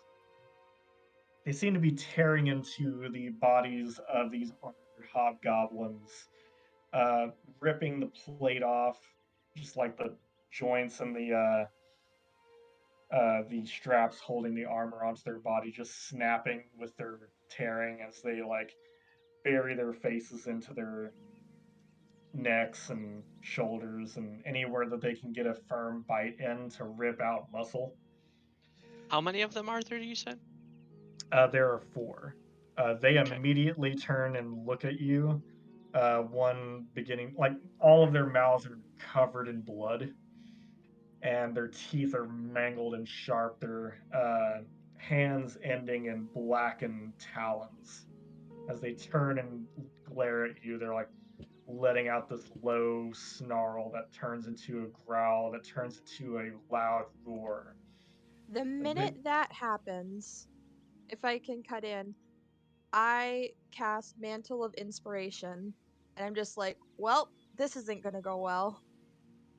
And so I play Oh God. the quote unquote spoons faster, and so I give, I Oh guess my God. basically everyone that's in the party. Oh yuck! I just saw the battle map. Uh. Oh no. So I give Gil and Stim and Asheen and Fred all 5 temporary hit points. Woo! Nice. I don't have. I don't have my +4 to my from the T. Do I? Is Nope. Norbert affected by this? Unfortunately, I can only choose up to 4 creatures. Oh. Okay. I'm like, Norbert, I'll get you when I get to a higher level, whatever that means. Okay, so applause. You'll want to click on Fredericton so that way the Yeah, and bubbles roll pop for up. initiative. Yeah. And as this is going off as well, I would like to pop bless. Oh, don't mind me. Oh boy. It's alright, I got boss. a 2 Can I as well. can I burn my inspiration to give me a reroll on my initiative? Sure. Thank you. What is it with us in low rolls today? Yeah, I don't know. Okay, What thank the fuck God, you much guys better. did. How do how do I roll initiative for me again? You just did. You have to Oh. click your token Oh! first. Okay, I Yeah. got it. Okay, give me an Okay. error message. I think I did it wrong the first time. Okay, No, can you're I good. use my Here, I'll- inspiration to reroll? Yeah. Boss, God, we both nat one. Oh my god. boss, What? Jesus. are you going to allow me to pop bless at the beginning of it before this happens, or no? I will say yes. Okay. Because most of you are getting shit rolls on initiative, and yeah. I was gonna allow you guys to ambush these things if your perception had like alerted you ahead of time. Had been high. They were I there. it didn't boy. let me roll a perception roll. I let the ones that had, the ability to hear them You're ahead good. of time. I'm messing with you. Calm, easy. So I'm gonna pop bless, and bless is going to go on. Three creatures of my choice. So we're going to do Zed, Fred, and Ashen, and Sure that thing. burns that spell slot. Why me joue à D&D? Why me joue? Hang on 1 second. I'm trying to get their. Guess I'm re-rolling. Oh god, That was another even- one? That was even worse. You just get Whoa. them all out of the way ahead of time. That's Yeah, Right. I hope. Holy, I can't wait to see how this combat this goes. does not bode Right. well. This does not bode well at all. I'm Okay. gonna run away straight away, saying, "Oh boy, we're cursed. Never mind." So real quick, Stem. Zed, Okay, Fred. Ashton. Zed, Fred, and Ashen. Okay. Yeah, someone put Does that mean somewhere that here as well. some of us get 2 boosts? Well, what you're getting from mine is this. This is a And- word. It doesn't. Oh, bless. Okay, yeah. And Zed, what did you give to other people? 5 temp Um, HP, right? Yep, Yeah. 5. Sorry, I 5 didn't mean to temporary answer hit for you. I just need to make No, sure no, I no, had no, that right no, on my you- sheet. That is Okay. correct. On who? On Gil, Stim, Asheen, and Fred. 5 temp? Okay. Love it. Yep, definitely take that. Yep. All right, so on Gil and who? And Fred and Everyone somebody who's else? not an NPC. Everyone who's not Oh, an okay. NPC. Yep. Or a pet. Yeah.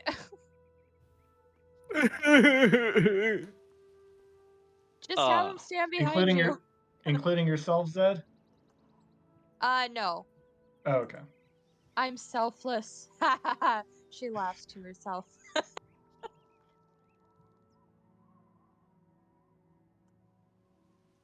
All right.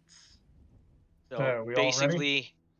basically, Fred, you can add a 1d4 to your attack or a saving throw, Yeah. and do that to add on top of it to make sure that it hits. Babe, you need to add not Zed, Fred to initiative. Oh, shit, I'm sorry.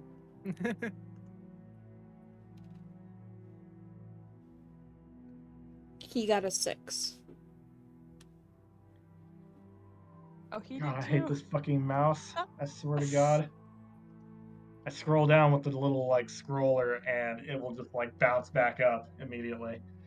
Anyway, alright, so you guys got your buffs popped off. Top of the round, Gil. What would you like to do as these ghouls turn their attention away from their meals to the fresh meat that has just arrived? So these are like undead thingies of some kind. Yes. Okay, well, here we go. There are four in total. They're spread out a little. Okay, so I'm going to. Yeah, I guess that wouldn't be a good thing to do Oh, right now. I need to turn on my battle music here. Hang on a second. Hang on. 10-foot radius.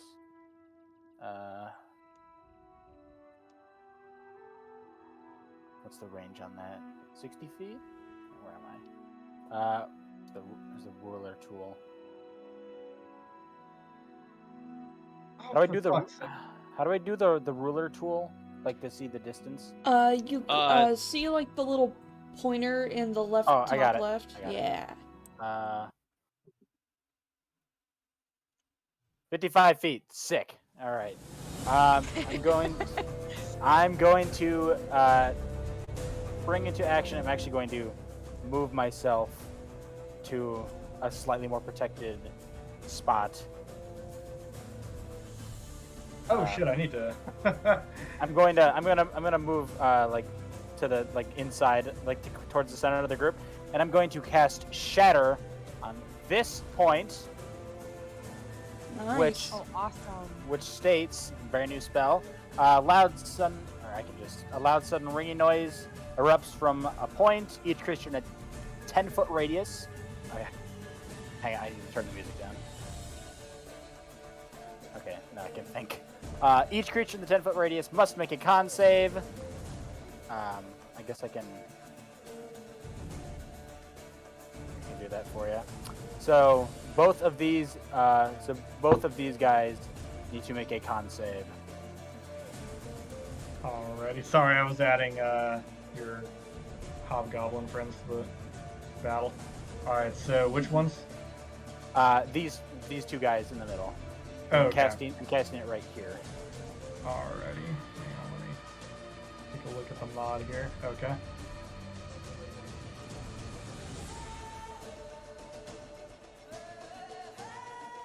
DC? 13. Okay, so this one saves. This one Okay. fails. All right, so 3d8 damage. Oh, very nice. So 12 for the guy who didn't save and 6 for the guy who did. Alrighty. Okay, so Gil kind of like dashes towards the center of the group and takes out his staff and kind of begins to like chant to himself, and the purple crystal begins to like charge with black energy. He kind of flings his staff as if he's gonna hit something and shoots like a drop of black matter in an arc that flies through the air and lands at that point and emits just this ear-splitting screech of sound that hits both of those guys. Alrighty, so they are both going to clutch at their ears and like writhe in pain and sort of just like collapse against the bodies that they've been chewing on. The one on the right is actually just clawing at it in pain and fury, unable to comprehend the pain that it's in and like how to make it stop. Is that your turn, Gil? Yes, it is. Alrighty. It is now the turn of Cabal Thune. Let's see here. Actually, yeah, perfect. Okay. He's going to move up to this bugger right here. It is well within his range of his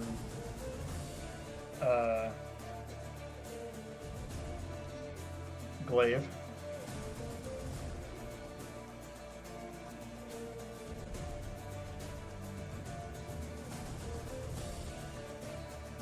Actually, hang on.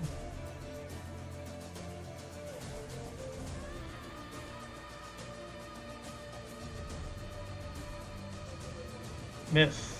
Just miss. So this, he's gonna run up and make a heavy swing with his glaive overhead, and it's just gonna duck out of the way of it and snarl at him. He's gonna make one more strike. That one hits. So the other one lands true.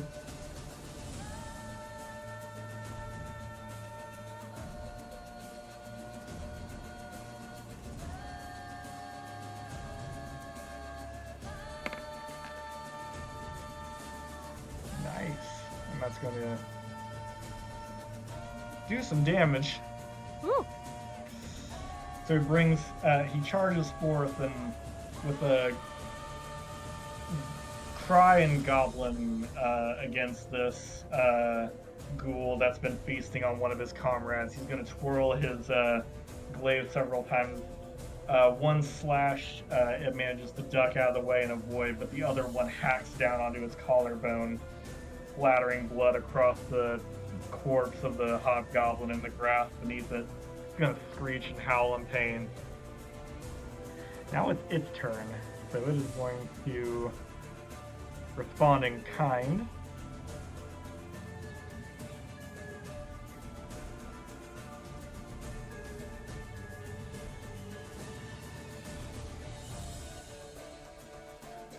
Alright, so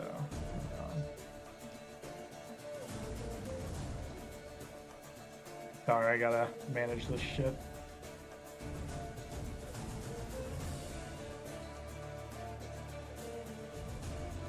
Miss. So it's gonna swipe at him with its clawed hand, and he's just gonna like knock it out of the way with the shaft of his glaive. Alright, it is now the turn of the one that's right here. Let me see.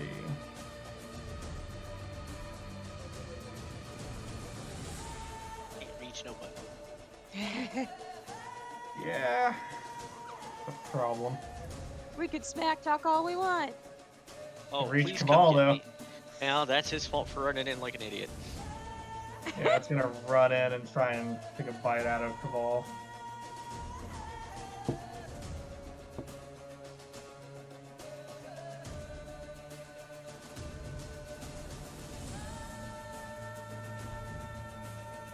Uh-oh. Oh, that's gonna hit.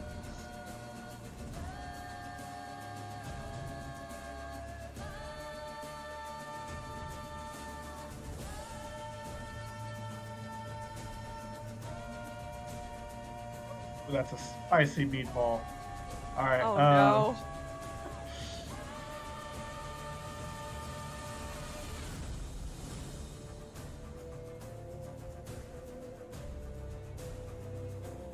Alrighty, so the second undead up there, its ears now oozing blood and white pus, is going to, on all fours, prowl up to Cabal.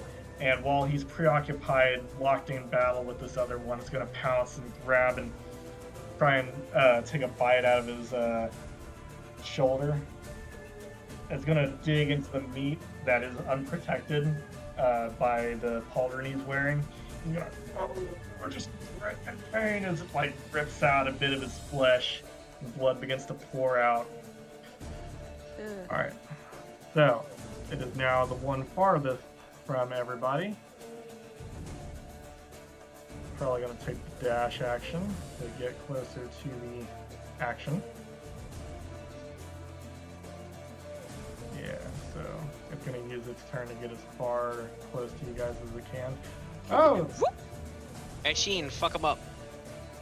I got And this. then lastly, we got the other wounded one here who is going to gang up on Cabal.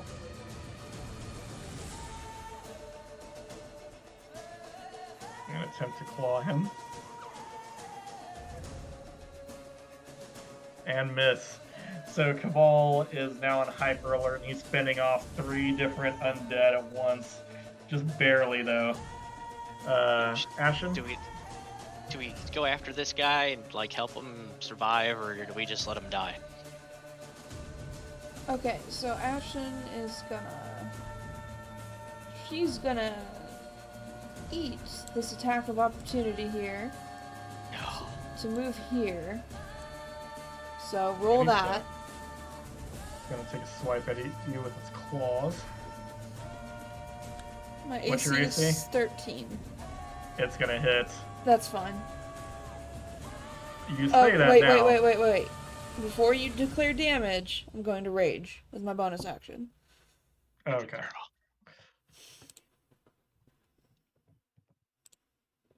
Hang on, sorry, I didn't see the mod. How do I set it to repeat on the thing? I'll take care of it. Okay, thank you. I actually yoinked Pancake for my Discord server, so it's been doing good. Okay, so half damage. What kind of damage is it? It is slashing damage. Then yes, half damage of whatever you roll. Alright. So, is that rounded up or down? Traditionally, if you're taking Receiving. damage, yeah. So it'd be rounded Rounded up. up. Okay. So you take 5 slashing damage, and I need you to make a con saving throw. Okay, I can do that. Eat shit.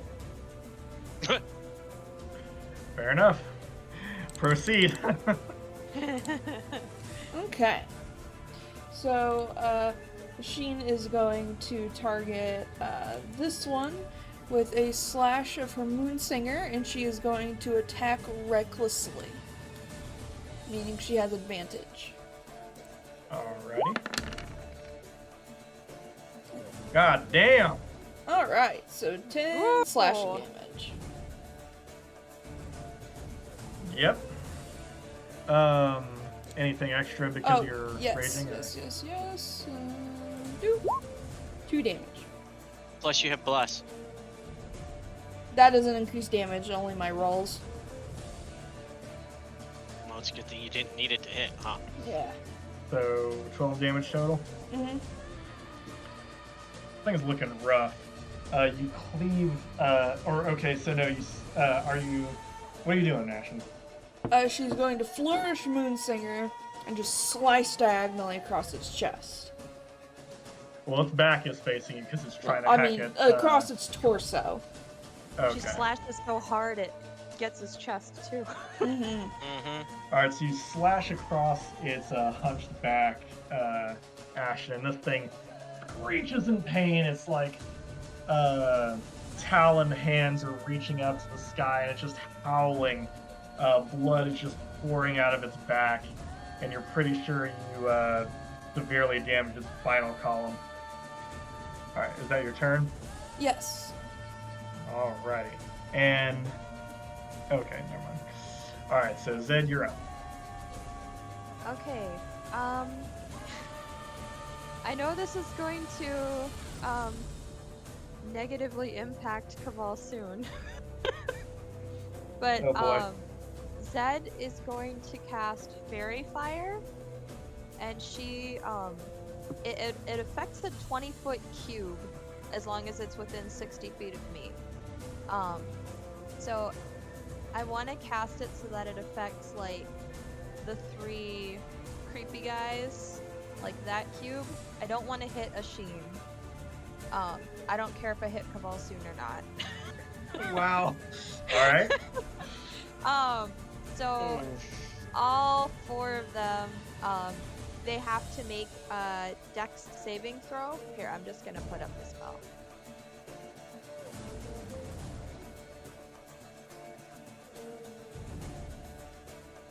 So then they have to make a Dex saving throw, and if they fail, I think it's just if they fail, then any attack roll against it has advantage. Alrighty. Dex save, you said? Yep. Alright, I'll start with Cabal. Yeah. That's a fail. Oh no! I So thought he's that gonna- doesn't affect. I thought that our stuff spells doesn't affect allies. It's just any creature. It Okay. says any creature in the area. Like, it Ally doesn't is a say, like, creature. of your choice, unfortunately. Because I read that over, I was like, yeah, I'm gonna do it anyway. So Real- Sorry, go. he lights up purple. Real talk, Fairy Fire is so good. Mm-hmm. I haven't gotten to use it yet. I'm like, I gotta use it this time. Oh, I was gonna laugh. So 2 of them save. Oh no! 2 of the undead. The one Ashen is facing fails. So Oh, how much damage jeez. does it take? It doesn't take any damage, it's just any attack roll against it is gonna have advantage, as long as Oh, the okay. attacker can see the creature. Alrighty, and it's glowing purple? Yep. Okay. That applies is to that- Cabal too, so all these Yeah. guys have advantage on attacks against Cabal. Wait, so only one of them effed up? Uh-huh. Oh no. That backfired. Fairy fired. Ooh. God.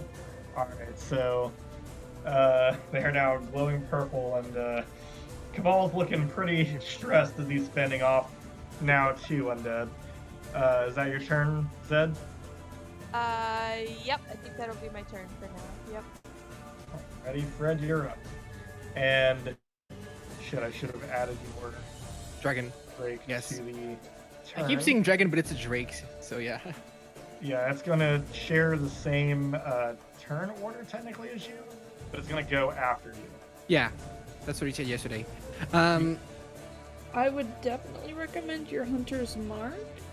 That's what I was gonna say. Yep. Like, well, actually, firstly, I wanted to ask. So yesterday you mentioned a spell that doesn't take up any slots, but did interesting things. Could you like talk me back through what it does? So that's thaumaturgy. It basically allows you to create various effects that can startle or amaze or otherwise dramatize things. It's generally kind of like a prestidigitation. It's create a minor wonder, a sign of supernatural power, or something of that thing within Okay. range. Your voice booms up to 3 times as loud as normal for 1 minute. You cause flames to flicker, brighten, dim, or change color.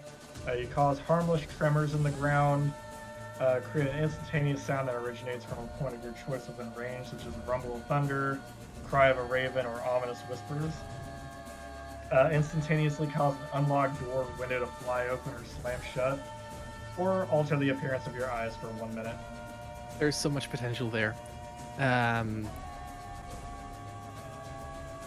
For now, I don't think I'm gonna cause anything. I'm gonna keep that for later. First, I want to cast Hunter's Mark on. Can I select this guy over here? Sure. Cast Hunter's Mark on him. Okay. And I forgot how to do that. Spells. Well, do I have to go into Hunter's Mark to do it? No. It costs a spell slot though, so just Okay. keep track of that. It's should be in your spells. Yeah, spells, and then slots remaining 0. 0. You gain them back after a long rest, Yeah. so you should have Like 1 left or something. 1 or 2. Hold on, let me Google furiously. I was about to say I'm gonna get it up. Third spell flop, you have 3. Oh, so I have 2 left then. Yeah. Yes. You should know another spell. Is thaumaturgy is thaumaturgy what you picked? No, I pick Hunter's Mark for now, but. No, I mean for your. Oh. We'll talk about it later. Yeah, you should have gotten another spell. I'm sorry. I spaced Oh, that. great, wonderful. Sorry. I'll send you a list greatly. But yeah, you cast Hunter's Mark. And then I use my longsword to hit him. My long bow, sorry. Derp. Alrighty, make an attack roll for it. Holy, it's like that's a lot of dice. Woo! Now add your Hunter's Mark. Now add my Hunter's Mark, sorry. Derped. Da-da-da-da.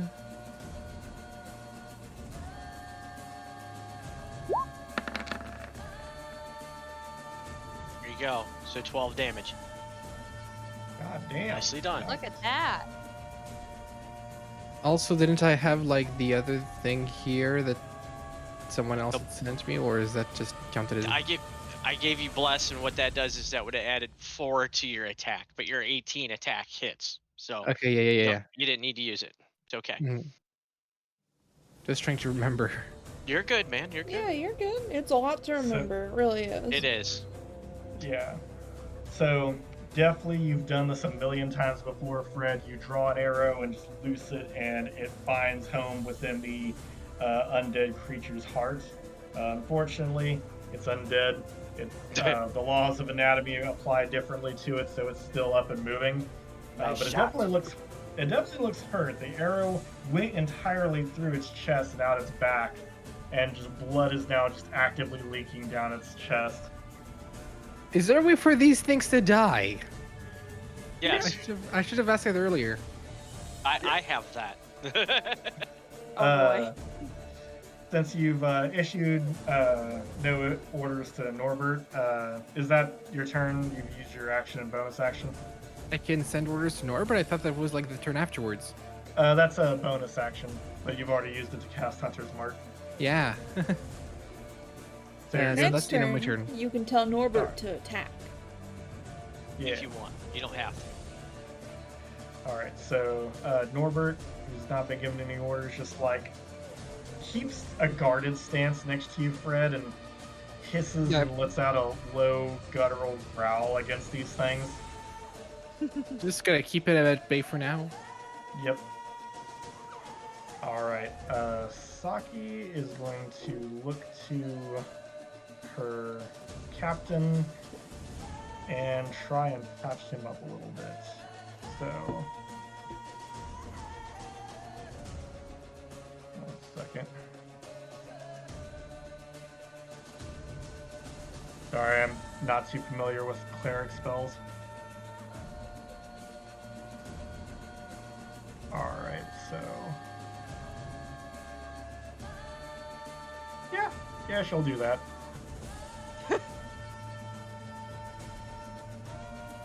gonna run up and place a hand on Caval's back and cast Cure Wounds.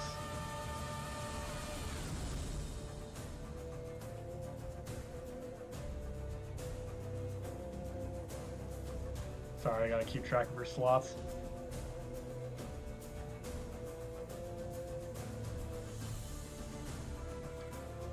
So, he's going to gain...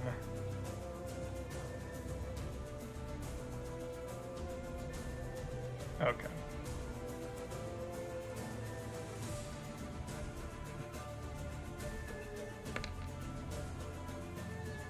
Six hit points! Woohoo! Hey, it's 6 you didn't have earlier. Yep. So the tear in his shoulder begins to cover over with the under flesh, and then skin begins to grow over it. But there is definitely still bleeding teeth marks deep into the shoulder. Alright, so that will be her turn. Stim, you're up. Which one of the ones around Ashin and our other dude have not taken damage yet? Have not taken damage? Correct. They've all taken damage. Who looks the healthiest? The healthiest one definitely is Well, the there's one. one of them that has only been seen eating organic food up to now. The one that So it's that one. Yeah, Is that one healthier than this one? Yes, from what it appears to be. Okay. Well, that being said, we're gonna do a little fancy thing here, and we're gonna rock a cantrip called Sacred Flame. And it's gonna need a dex saving throw. And I'm pretty sure that that's going to be a DC 14 dex save throw.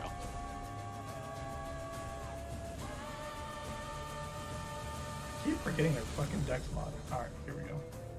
So, Oh yeah, that's a fail. okay. Takes So- 1d8 radiant damage. Roll it. Alright, so 6? Yep. Hey. Alright. Woo. And then as my bonus action, I am going to cast I'm going to cast Sacred Weapon for right now. And then I'm going to move my happy ass right here in front of this guy. And I'm going to become a meat shield for a minute. And that's going to end my turn. Sounds good. So, what does your Sacred Flame look like? So let's see here. Basically it's going to be it's going to be a light purplish flame is going to descend down upon him in a literally in a circle the size of this creature, and it's just going to envelop him with holy radiance and damage him, and it's just going to look like it's just a straight downfall of fire right upon him. Alrighty, so a amethystine explosion of flame erupts onto this undead creature, and it just howls, and its cry of pain is matched by the loud crackle of the flames. And when the flames die down, which is a little bit of purple bits and pieces left behind, it's blackened and charred. The putrid smell is definitely worse. And smoke is just emanating off of it. Is that your turn, Stim? Yeah, that's the end of my turn. Alrighty, top of the round. Gil, you're up. Okay. So, 5, 10, 15, 20, 25, 30. Alright, I'm going to run up next to Saki, hold my staff over my head, and just yell at the top of my lungs while hopping back and forth. You and the dead! I am delicious! Eat me! And grovel, cower, and beg. So until the end of my next turn, all allies have advantage on attack rolls against enemies within 10 feet of me. Nice. Nice. So now all 3 of them have advantage. You have advantage against. Hot damn. Alrighty. Then I'm going. And that was my action. That's only an action. I'm going to then. So that I'm going to burn. I'm going to call upon my meta magic. Burn 2 sorcery points to use quickening spell to enable me to cast something that normally takes an action to take a bonus action. And I'm then going to cast Chaos Bolt at this guy. Do I get a flanking bonus on this guy? Say yeah, because he's facing Ashen. Alright, I'll just add a +2, so I get advantage on this one. And ba-ba-bum. Burn that. Advantage. There we go. So that's an 18. Your rolls look so weird. Yeah, Alright, so 18. Done. So then damage. So the damage for Chaos Bolt's a little funky.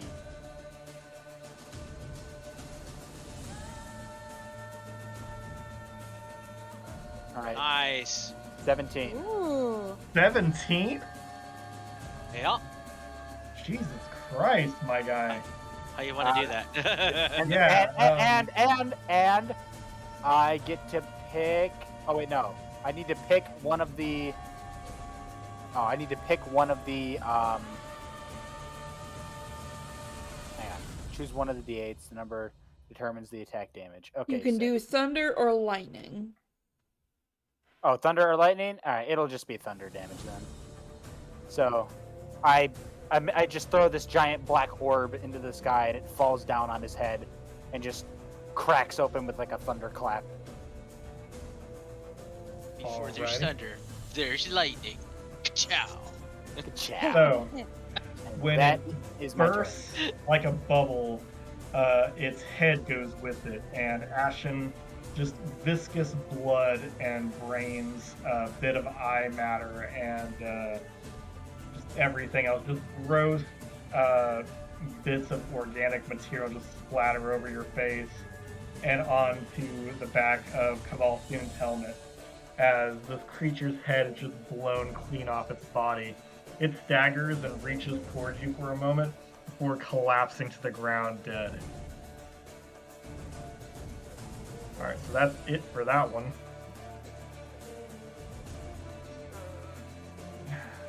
Remove him from the thing. Chaos Bolt Alright. is so good. Cavalstion's turn. He's going to take another 2 swings at this one that originally he targeted. So,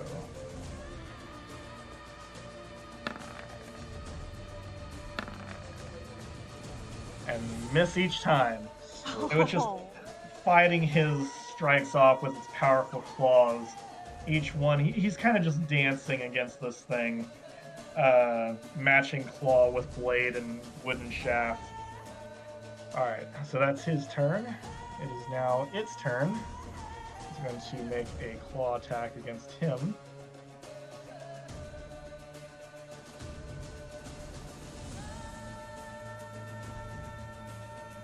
And miss. So it swipes close to his helmet and he just backs away. That will be its turn. The other one... Yeah, that one's close to Ashen. It's going to attack with its claws.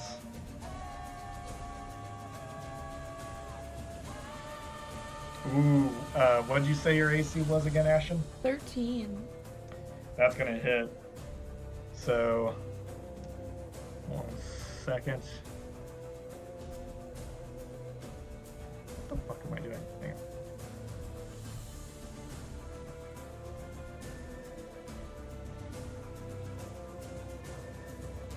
Alright, so that's gonna be 10 slashing damage. Before or after resist? Oh, before, sorry, that's gonna be 5. And I need to have you make a Constitution saving.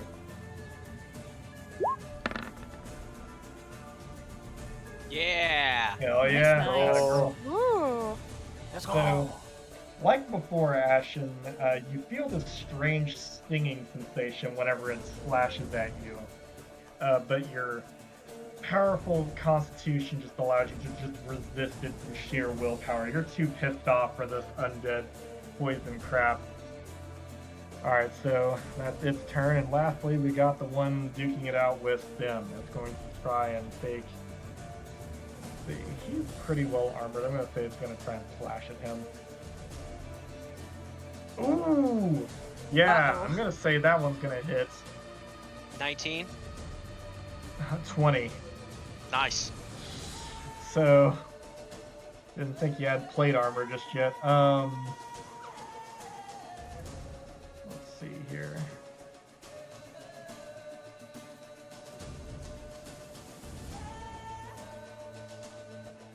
And that's going to be 7 slashing damage against you, sir. I need a Constitution saving throw. Alright, let me get rid of them 5 hit points and 2 more. Oh.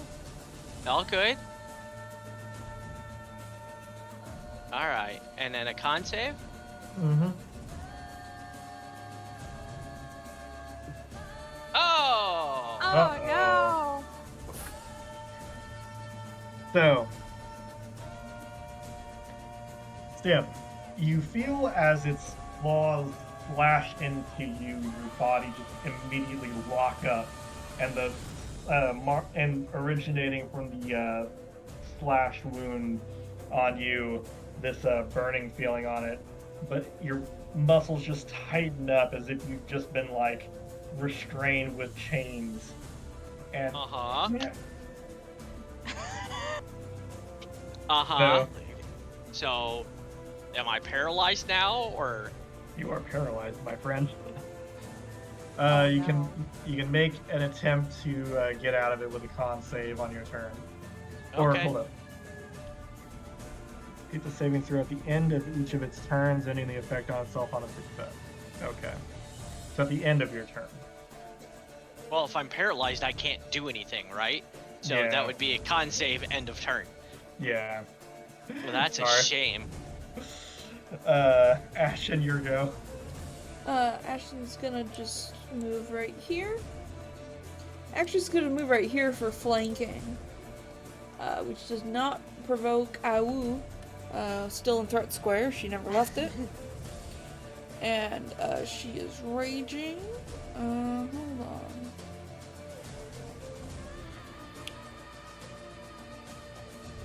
She is going to, make a swing with Moonsinger. One-handed or two-handed? Moonsinger is always two-handed, but she has advantage. Because Alright, that's of a hit. gills. So that's 7. And +2. Yep.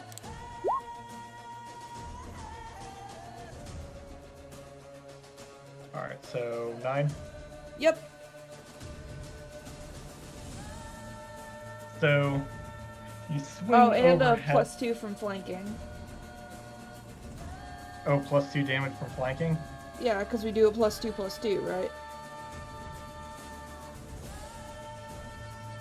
I'm drawing a blank. Remind me on flanking. +2 to hit, +2 to damage. Okay. And when we're on both sides of an enemy. Well, in that case, Ashen, how would you like to utterly vanquish this undead? She is going to do an absolute 360 no scope. She's gonna run and pivot on the ball of her foot and just slash straight across like some kind of grotesque, nasty ballerina covered in disgusting undead viscous.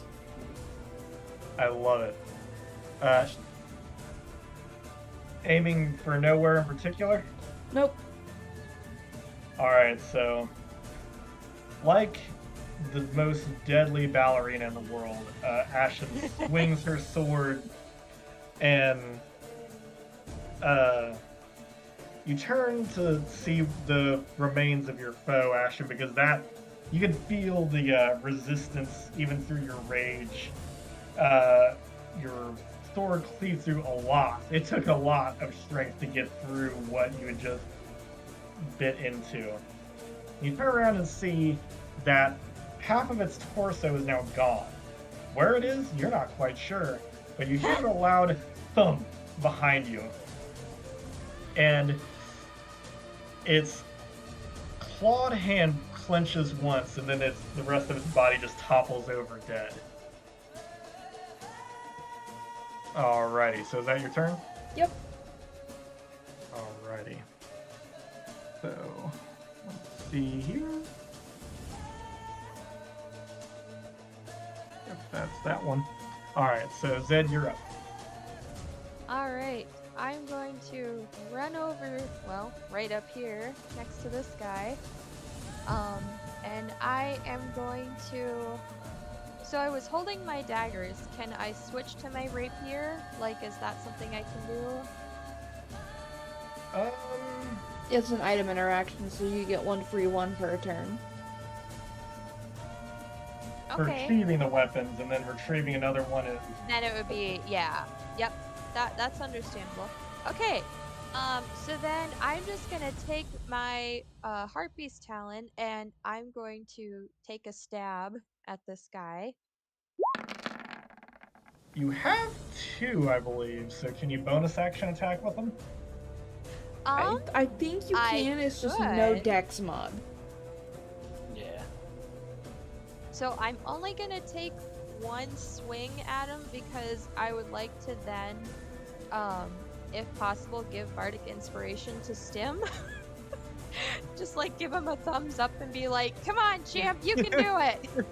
I believe in you. Alrighty. Just to try to help him. Hopefully. He looks like he needs it. Alright. I really don't. I just need something that cures, fucking what I got. And I Evidently, can't do that, but I can do this. And I give him a smile and a wink and a thumbs up. Because, evidently I've got a gift that keeps on giving right now, so. And that's all I'm gonna do. I'm just gonna chill here. Alrighty. That's the end of your turn. Fred, you're up. Once again, I'm going to just strike that Phil over here with an arrow. Alrighty. You do get a bonus action. So if you want to command Norbert to do something, you can. Well, Also, actually, you could also use your movement to try and get a flank going too if you wanted. a flank. Yeah, if you go opposite opposite of another party member across from an enemy, that it gives you a flanking bonus, which is a +2. Okay, how much can I move? 30. 30 feet. So 30 feet. How 5 much squares. is that? That's 6 slots.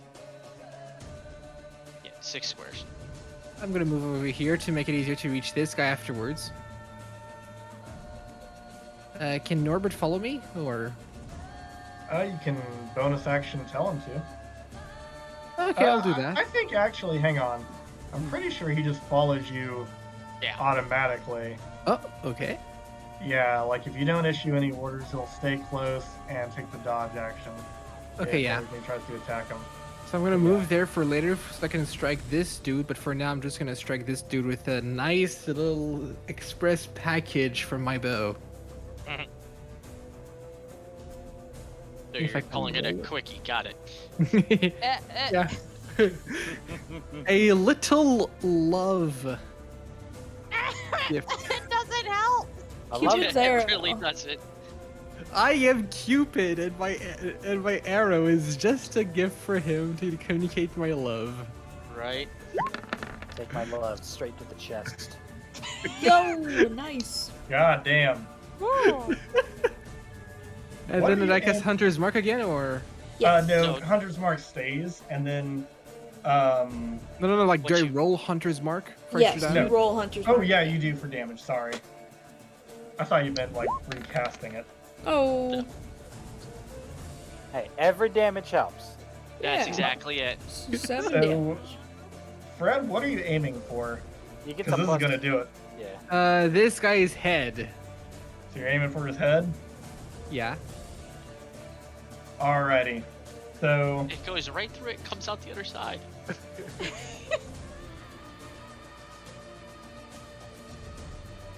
gotta make it a little better than that. Fred, you actually miss its head, but by barely. Your arrow slices clean through its neck, close to its spine, and its flesh on one half of its neck just completely splinters and fractures. And as it turns, snarling and growling to face you, its blood just foaming out of its mouth. The rest of its neck begins to tilt and keep tilting until it just completely rips off its shoulders. And it takes 2 steps towards you before falling over. And then its head lands on Zed's feet. Yep. Wow, that's lovely. At least it didn't land on Stim. He can't do anything about it. Alrighty, and just a Okay. reminder to you, Fred, you guys do get reactions on that you can take on other people's turns, and as a reaction, you can have your Drake used as infused strikes. Whenever another creature within 30 feet of the Drake that it can see hits a target with a weapon attack, the Drake infuses the strike with its essence, causing the target to take an extra 1d6 damage of the type determined by its draconic essence. Ooh. That's awesome. So it's a fire Drake right now. On each of your, on each round, you guys get 1 reaction. So on your reaction, you can just say that Norbert infuses somebody's weapon attack with fire. So they add Nice. 1d6 fire damage to it. So just a reminder, because there's a lot to keep track of. Yeah. But are you bonus actually issuing any commands to Norbert? Not not as far. now. I'm too far Okay. away from the other guy to do anything, so no. Okay. All right. Just stay close to me and cuddle me and give me some love, because I need some after doing that. You read into its eyes that it is very proud of you for that flashy kill you just made. Oh. Alrighty. So it is now Saki's turn. Yeah, she's going to hightail it over to Stim, noticing that he is not doing too hot.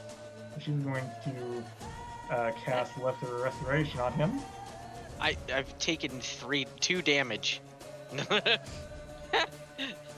I'm doing fine, trust me. I just can't move. No big deal. Well, Lesser Restoration gets rid of that. Yeah. So she's going to place a Woo! hand on your shoulder, and you can suddenly move. You feel Yay. just completely better. And she says, I hope this helps. You're doing great. And with Zed's that, it just is staring at her agape, just like, oh. it is now your turn, Stim. Okay. I have a small issue. I need to. I'm going to do movement, but I have to do it in 2 pieces because my screen is not big enough. So bear with me here. So, let's see from here.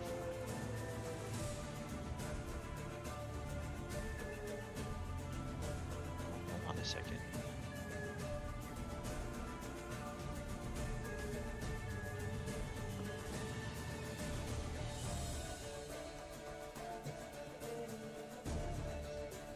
Do anything anyway. They don't have enough range of motion. So, I guess it's just gonna be another wonderful round of Sacred Flame again. So, actually, yeah, because necrotic damage is probably not be a great idea right now.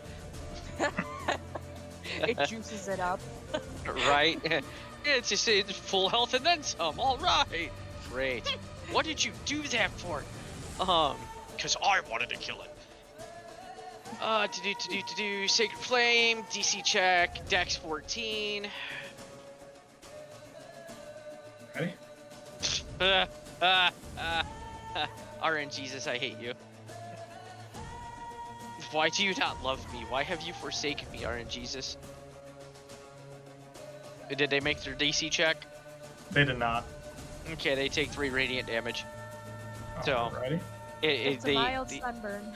Yeah, it gets a small reignitement of the amethystine flame around it again, and chars some more of what wasn't already charred. So, this one wasn't previously burned, but you didn't actually manage to ignite as much of this one as you did the previous one. No, it was. That was the one. Yeah, that's the one I hit the first time. It was? Yeah. I thought you Yeah. hit this one. No. He I hit this hit one that with one. Sacred Flame, and then he moved over here. Yeah, because I couldn't do anything else other than that. Alrighty, well, you managed to catch his entire right arm this time with more flame, and it's like swinging it wildly. It's not intelligent enough to try patting it out, as if that would even work. And it's just swinging its clawed arm wildly, trying to, in vain, cause the pain to stop. Alright, is that your turn? Yeah, that's the end of my turn. Alrighty. Gil, you're up. Top of the Okay. round. Okay. Gil's going in.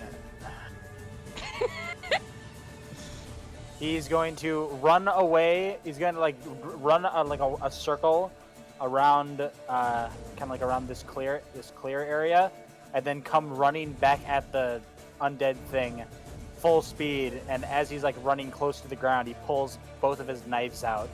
And has one knife in each hand, and he jumps up at the creature, attempting to stab it with both knives. So. All right. So that'll be so all attacks made with advantage, and +2 to flank. So Would first- the advantage still be going on because it's your next turn again? I have advantage due to pack tactics. Oh, okay. And Nice. #bless. And no, I'm not blessed. Yeah. No, you're right. I apologize. Okay. Oh wait, hang on. I actually don't. Wait, hang on. No, I actually don't have advantage on this one because I need 2 sources of advantage to counteract my sunlight sensitivity. So I just have normal, but my first roll of that was still good. So that's okay. So that's the first. Okay, so that's the first roll of damage. That's 7. And then a bonus action offhand attack. Just normal.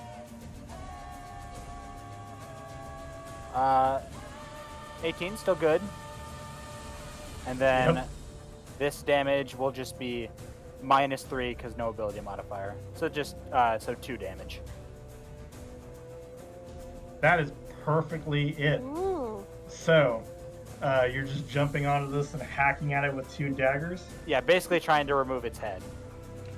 Alright, so it's like that scene from Lord of the Rings when the hobbits jump on top of the troll. It's swinging wildly at this small creature that's on its back, hacking away at its neck. And before long, like with the other previous ghouls, this creature, its neck, as its muscles and bone are cleaved through, it's gurgling and snarling and reaching back at with blackened claws at something it just can't quite reach. And before long, it just falls to its knees as its head right off its shoulders. Ah, Nice.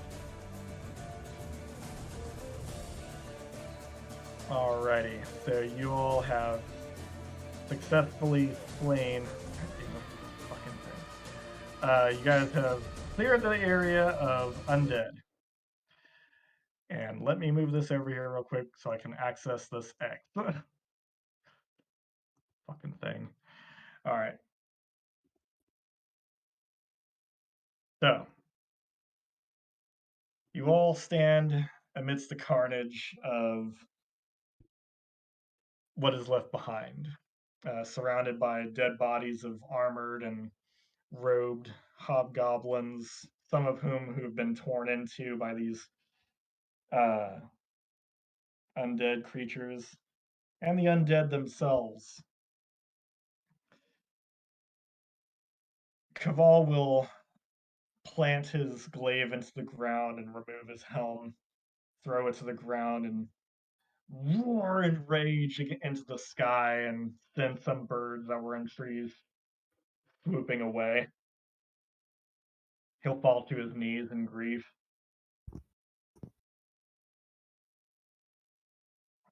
How is he doing health wise? He could be a little better. We know like emotional health is not very yeah, good right yeah. now, but I don't care about that. Emotional health is not high.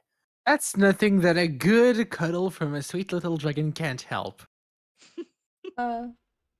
Ashin, having been there, TM, will, kneel down next to him and place a hand on his shoulder and say, "We will avenge them."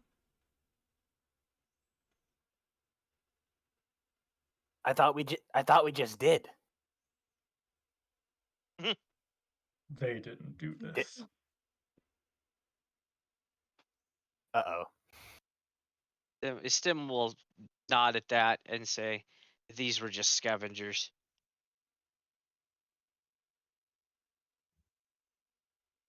Come to think of it, didn't you say that people were skewered to walls or something? He will nod and then stand back up and put his helmet back on. And well, before he does, he'll look to Ashen with gratitude in his eyes and nod. And Dyron Saki will head over to heal the remainder of his wounds. Zed's gonna realize that she left the light on and break concentration, so he's not glowing purple anymore. No hard feelings about that, right? Sorry, I just kind of had to do what I had to do. He's going to ignore you and then proceed to head to each corpse and begin removing necklaces from around their necks. Upon closer inspection, you see that these necklaces are lined with teeth. And he'll gather these into a bag. Goblin dog tags? You assume that's basically it. While he does this, Saki will stand at the center of the clearing and make a brief prayer for them all in Goblin, commending their souls to Daisho. For those who understand Goblin, she is commending their souls to her to be bathed in her hot springs and attended to by her heavenly servants. Gil kind of scoffs at the prayer to himself. So while he's collecting the necklaces, Kaval is also collecting various other things from the bodies. You see him collecting coin pouches from them, as well as searching through their packs and collecting equipment that seems light enough for him to carry. So if he's scavenging them, should we scavenge them as well? Maybe You we can should. go for it. You Maybe can we should try. ask. Hey, do And you want some help with this? He will unfurl a what looks like a map and glance at it, and while he is, he'll say no, and then he'll furl it back up.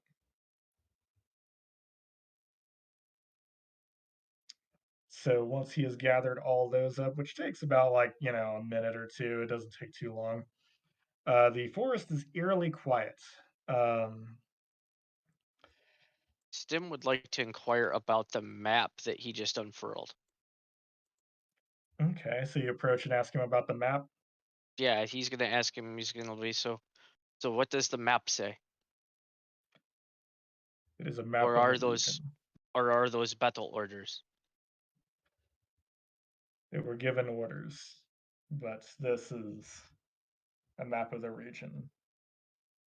May I see it? He'll give you a look at first, but then hesitantly take out the map again and hand it to you. And he will unfurl it, and it. He will ask him, show me where we are on the map. He looks at it, and after studying it for a second or two, he points onto the map. About, I'd say, southwest, about Okay, a mile into the forest. and he will ask him, and where is this place that we are heading to? He'll ponder on that for a moment and say, the farthest into the forest we can.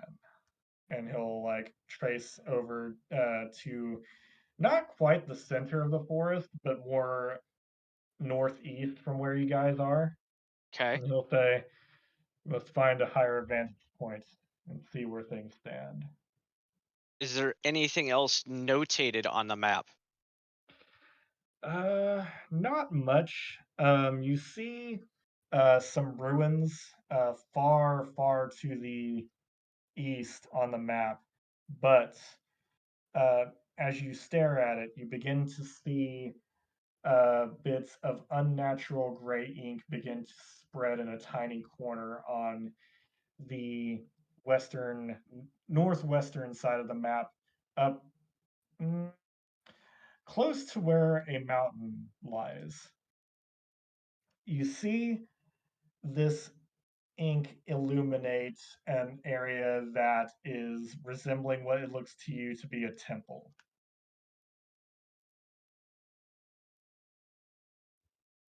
But this is something I can see, but he's not making any note of that. He doesn't look to be, no. Okay. Mhm. He's going to say, what is beyond, like, he's going to ask you. He's like, do you know much of this area? Like, do you know all about the holds here? Like, what is up in this corner past the forest? Like, where this mountain is? What is this up here? Who controls this? To the best of our knowledge, no one. We have just only recently captured this fort, and we have been sending out regular scouting parties to make sense of the land.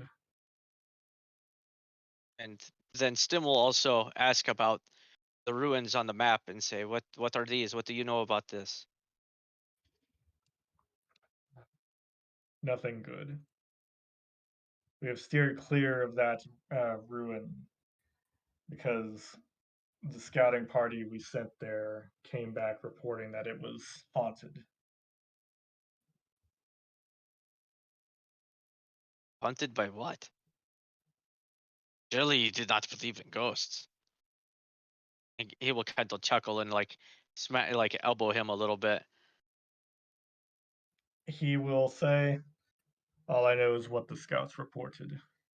They reported seeing lights, hearing voices, and one of them was dragged into the darkness, not to be seen again. goes, May I keep this map? Why? Oh, I should like to see where we go and see if this map is different from other ones. It seems like maybe if we come across something, it might show up on the map, no? Give me a persuasion check. Oh, you said persuasion. Yeah. Hey! Guys' luck Look is at beginning to you. turn. Thank goodness. About He'll time I rolled well on something. I was going he'll to add that you had bardic inspiration if that I was didn't go about well. to use it too. he will ponder on this silently for a second before nodding through his helmet.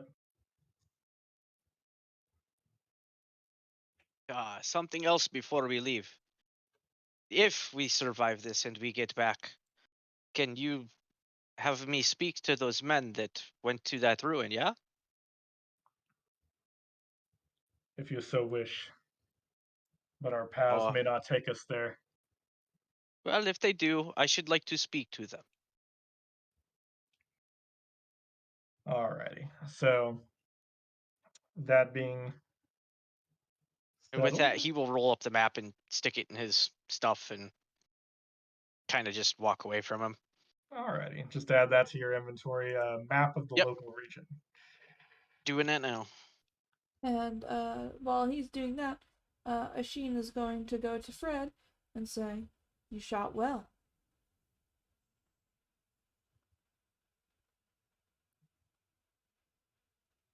It's your line. Flash, you there?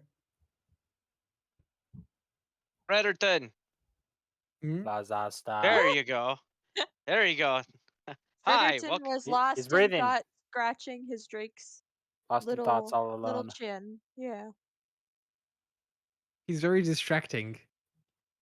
Frederton, you shoot a bow well. Thank you. I wanted to thank you for the assists during the fight. Your spell, your hunting spell. It seems very powerful. Thank you very much. You weren't so bad yourself, you know? She'll nod and say, "Thank you. I was trained for most of my life." That doesn't sound very bright. She'll shrug. Say, "It is what it is."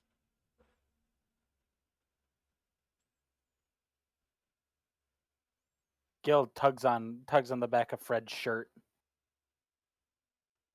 Where did you learn to shoot like that? A while back, I've been raised. I had been living before with. What is this? Oh, pancake. What? Sorry. I learned that while living with a guild of rangers. Before being captured. A guild? Well, entire group, yes. That must have been fun. Why did you leave? To be quite honest, I don't really remember. Oh, I see. To be created at another time. Nah, it's actually a part of the character that he has amnesia. I swear it's not like in Star Wars Episode 7 with a good question, but for another time. Even though that question was never answered. Well, perhaps such things will become clear in time. I hope so. Aston, I'm sorry I popped that guy's head like a balloon. It must have been messy. Yeah. You look over and see your Drake is like nosing through the ruined body of the ghoul and is like, lightly picking at it. Ugh. Can it do that? Is it safe? You don't know. I don't know exactly. I just wanted it to become an undead creature. Zombie dragon. I'm sure there's fan art of that somewhere and it's cute. Remind me not to let that thing lick my face. Norbert Golik Zed's face. No! I am sprinting away if that happens. Norbert looks up and then looks at Zed and starts to approach with its tongue out. No. Start saying it in Draconic. No. Kind of cocks its head to the side. No, thank you. I'm good. I'm just gonna, yeah. I go hide. Just get as much distance between me and Norbert as I can. Cabal will call you all over and say, Fun fact: no in Draconic is Thrick. Thrick. Alright, Cabal will call you all over and say, alright, we must head further into the forest. I want you all to keep your eyes peeled. You, Archer, you seem to be the most alert among us. To keep your eyes and ears. Sorry, out. it's just like you say that after I spent like 15 minutes to completely spaced out, not knowing what was going on. And then like, oh yeah, you seem to be the most alert of us. Well, like, you know, you also rolled the highest on the watch.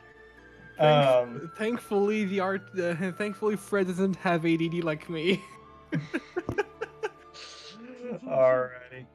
So, you all make your way further into the forest. I'm going to need a perception check from Frederton.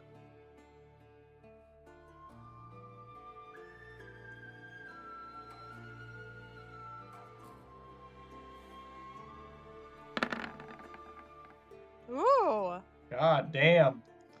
Alright, so Fred, you hear off in the distance what once was an eerily quiet forest begins to have some sound to it, but not quite the sounds you're expecting. You hear bickering and Draconic off in the distance, and like you see this ridge and a curving path that leads up to it.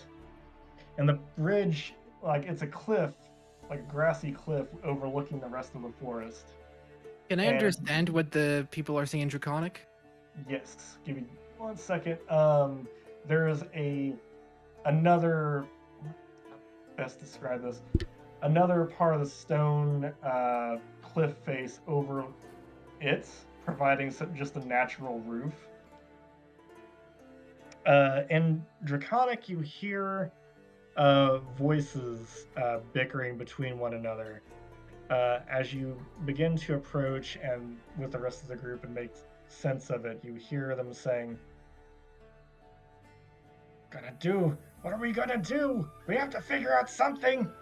Shut up! It may hear us. Well, we have to figure something out. If we head back, Sasquatch will have us for food. I know. Watch. Maybe we can head to the local city, see if we can hire some mercenaries. Oh yes, very bright. A big old pack of kobolds running into an imperial city. How do you think that will look? They'll have us in chains digging out their own mines next. And for what? We're cooked. Can the rest of us hear this now, as we're approaching? Are you gonna approach closer to it? I I'm gonna mean- say Fred is leading the way here. Yeah, carefully to make sure that we're not heard, but Gil is like near the back, so he probably doesn't see this. Alrighty. I mean, I'm willing to roll a perception check and, hope that RNG just still loves me. Well, Fred, are you leading the group closer to them? yeah, just making sure that we stay quiet. Yes. Okay. Clank, clank, here So- comes the tag. So, you head along the path leading up to this ridge and cliff. And yeah, pretty soon, the rest of you begin to hear this draconic bickering as well. Stim and Gil and Zed, you all hear these words as well as they're trying to basically decide on what to do Uh, and debate on the best ways to deal with the monsters. the tone of voice probably hits a little different for Gil, because he would probably recognize like what kind of creature it's coming from. Mm-hmm. So Yeah. he's like ears perk up and he's like, wait a second. Does Asheen know Draconic or no? No. So, realizing that she's left out, Stim is going to say there's at least 2 up there, and they sound like kobolds. And they say there are monsters. Thank you. Is it possible to get a peek at them without them seeing us? Well, here's where things get difficult. If you all are wanting to head up to the ridge, I'm going to need stealth checks from all of you. If you want to send No. forth scouts, then I will only need stealth checks from them. Kaval will ask you, like, he'll listen as Stim is narrating and say, I think we should have the ranger scout up ahead and then report back what he finds. Makes sense. I've got a dragon to protect me. I mean, Stim will nod, because he knows he's going to be very clunky and loud. All right, Archer, report what you find. Okie dokie. Alrighty, so you head up there stealthily. Here we go. Oh no. Jesus. Hit that fat stealth check. Hey. Where's that fat stealth check at? It's in the skills. I was waiting for it to pop Oh, up. Oh my yeah. god, I thought I was gonna There you score go. a 5 there. God damn. Hell yeah. I got terrified. Brett Taking and that- Lily that- are that- starting to That's have who some RNG's loves tonight. serious rivalry with the roll here. Alright, so are you taking your Drake with you? No, actually, I'll decide to leave it with the group, but like Okay. with either Zed or Stim. Gimme. Alrighty, so I'll would leave you head- two to decide that. But like, just to make sure that if something happens to me, something won't happen to it, and that way they can also be there. Yeah, Zed is gonna look you in the eyes and say, I would die before he will die. good, because so would I. There you go. Yeah, it'll be 3. Alright, so you creep and make your way up this grassy path leading up this ridge. And Fred, you're pretty good at, well, pretty good. You're a master at stalking game. And so seeing this is just, another way of that. You find ways to move quickly, well, relatively quickly, while keeping the pressure of your boots hitting the grass so soft that nary a sound is made. And before long, you've made it up to the top of the ridge on this grassy cliff that is eclipsed by the stone curtain. And on one side is leading into a bit of a stony crevice full of moss. On the other side is the cliff that gives way to just like there's a point where the grass ends and just a rocky cliff, and it gives way to a fantastic view of the forest. Camped out beneath this stony platform is a cluster of kobolds. Hang on one second.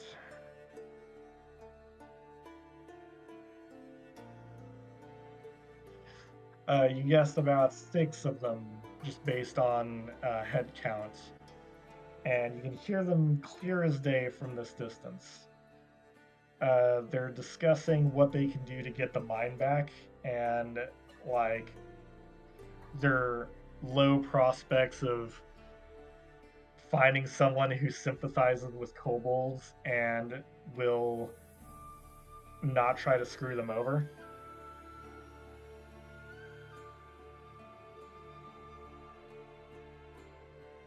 Okay, keep going. They, just based on surface level visuals, they look like miners and tunnelers. They've got goggles, lanterns, picks, shovels, that sort of thing. They're covered in dirt and soot, and they don't look happy. Do they have any weapons on them other than their mining equipment? Very rudimentary ones. One of them has what looks like a two-pronged pitchfork, and then one of them, they of course have their mining equipment, their picks, their shovels, their hammers, that sort of thing. But that seems to be the extent of it. So basically, they're not a very serious threat. They're just a bunch of little miners who just want to get their mine back. Yes. That's about the situation that you take away from this, yeah. Okay. Then I'll just return. Okay. What do you What'd you relate to find the out? Wait a minute. I just remembered something. So when they said that their boss is going to cook them alive, they mean this, right? That they lost the mine. Yeah. You, Okay, yeah, good. yeah. You read between the lines, and the situation that you read is that some kind of monster has taken a mine from them, and the one they serve is going to cook their asses if they don't get it back. Yeah. Okay, yeah. So then I'll head back and say that.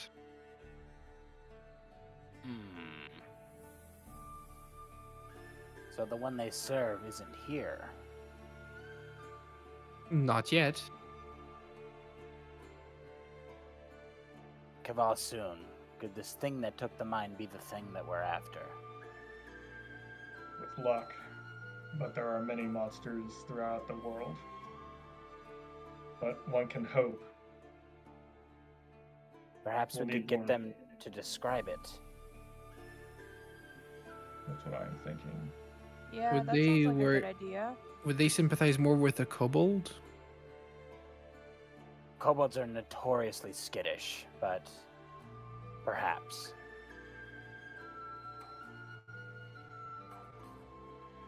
I could try it if you all are wanting me to. Yes.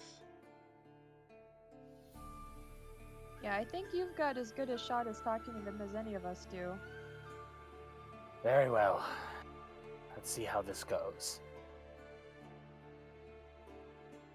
If you hear a lot of screaming, just assume that it's not going well. Zed gives you a thumbs up. All right, Gil goes to walk over the ridge. All right, so you just walk up there. You don't try and stealth or anything. No stealth, just casually. I have my walking staff with the crystal in it. Just like casually, just like walking through the woods. Okay. So because of how steep this path leads, you do have to like crawl and climb a little bit. Okay. But you do manage to make it up the ridge, and upon seeing you, the kobolds will gasp, and they will all stand up and rush towards you, and one of them, female, will say, "Master's flame, who are you? You weren't sent by the master, were you?" Your master? No. I serve no master. "You serve Who- no master." Who do I have the pleasure of speaking to?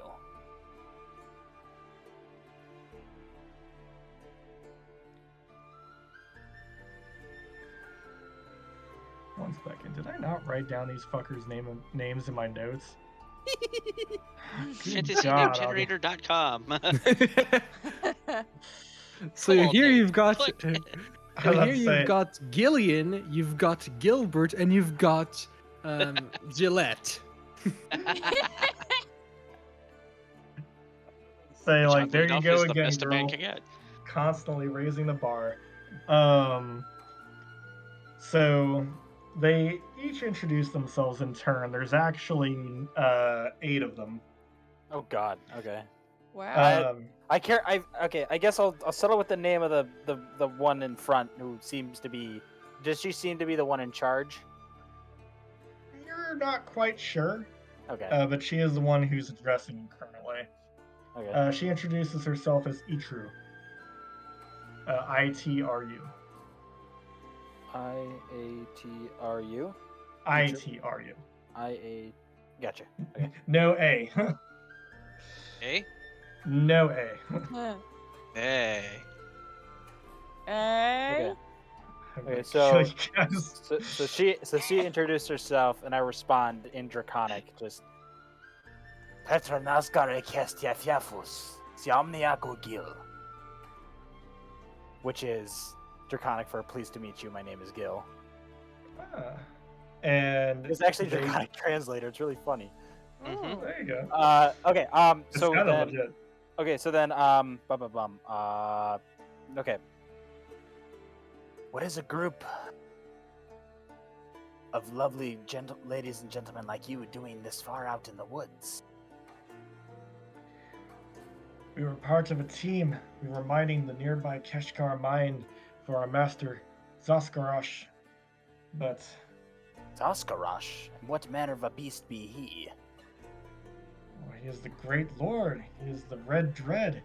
Surely you've heard of him. Ah, the Red Dread. Has your master been up to any other activities as of late? You've actually heard of this guy. What was his name again? Zaskarash the Red Dread.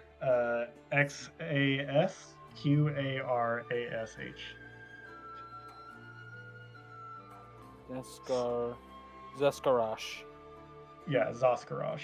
So I have heard of Zaskarash. What do I remember that would be relevant about Zaskarash? He, like Thorvex, was a high dragon. You remember hearing that generally when Thorvex spoke of Zaskarash, he spoke of him in a very jealous and angry manner, fuming that Zaskarash's horde and number of slaves was far greater than his own. And he dreamed of the day of ripping out Zaskarash's throat and claiming all that was his. Okay. From what you can tell, he resides within the Mard Mountains of Runar, in this large network of mountains, where he is layered in a complex burned beneath the earth. And this high dragon has a massive following of kobolds, dragonborn, dragon men, and many other beasts that he has just called to his favor. Okay. It's at this So- moment that you get an inkling as to who exactly saved you guys at that arena. Oh, I see. So my question to her, like, what has your master been up to of late? Does she tell me, like, he's been doing anything, or? Well, we are not privy to his activities, but he has sent us here to mine this nearby mine for its resources. We've been hoping to steadily send its treasure and wealth to him. I see. In fact, I have some interesting news about your master. See, my former master was a wonderfully horrible creature named Thorvex. Perhaps you heard of him. Some of them shudder, and Itru resists the urge to and says, "We have heard many stories, yes." Ah, and you can rest assured knowing that, yes, they are all true. However, there is joyous news, for he is dead, laid to waste by the hands of mortals. And thus the glory of Zaskarash is even greater, for his puny rival lies dead in the dirt. In fact, I have a sneaking suspicion he laid waste. What was the name of the city that we escaped from? Kezar. Kezar. In fact, I have heard tell that he laid waste to the Colosseum of Kezar not but a week ago. We are not familiar with that city, but No need. It's quite a horrid, putrid place. I much prefer the mines and caves of my old home. But I am on a different journey now. I follow these lands on my own power to find what I can see, and it truly heartens me to see creatures like you once again. And forgive me, but I happened to overhear a little bit of your conversation. You said something's taken the mine, something's taken your home. yes, it has become a nest for manticores. Manticores?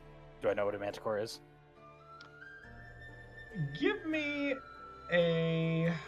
God, I wish there was a fucking bestiary check. Just Uh, nature. I think Yeah, history, it's right? nature. Or nature? Yeah, Nature it's check? nature. Yeah, that sounds about right. Give me a nature check.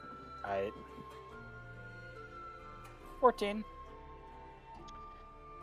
You definitely know what a manticore is. You're not quite privy on the details, but you understand that it is a winged monster. Okay. Of course, like many lesser winged monsters, it cowers and fears before the mighty dragon. But it has... You've heard Thorovek speak of them in a disdainful tone, but he longed to have some as pets to guard his sanctuary and feed some of you kobolds too, if you displeased him. But alas, he never happened upon any.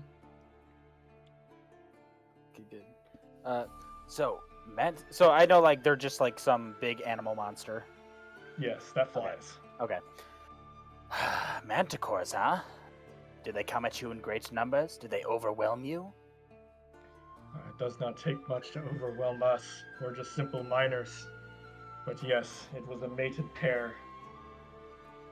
I see. Well, fortune smiles upon you this day. For I come with a jolly troop full of dirty wells, with the power to take back things, all for a price, of course. Surely you understand the cost of assistance. Fortune is upon you. What was his name already? Thorn Oakenshield. The same moon shines upon us this night. Um.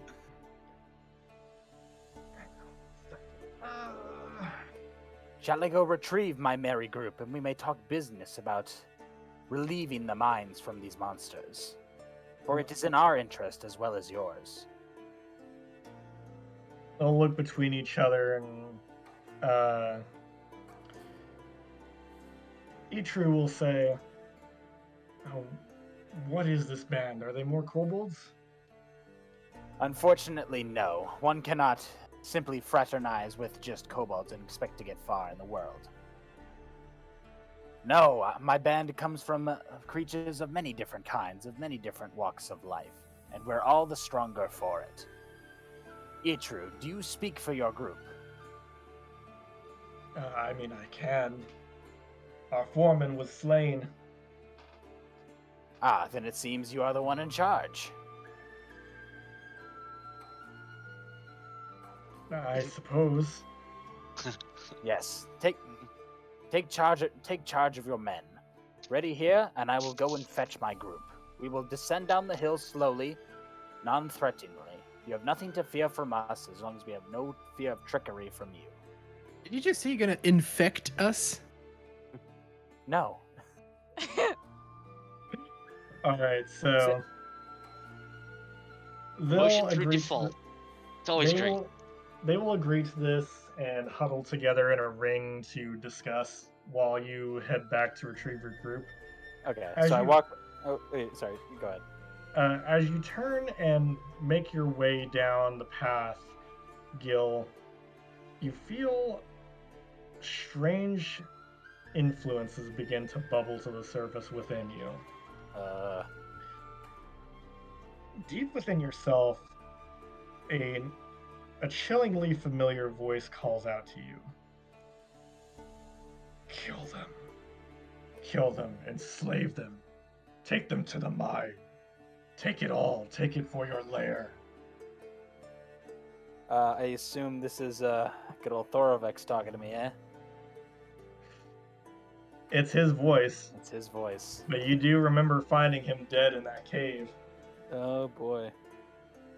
Gil. So as I climb over the top of the ridge, to be in view of everyone once again, I begin holding my head as if I have like a massive headache, and like almost fall to the ground as I catch myself with one hand.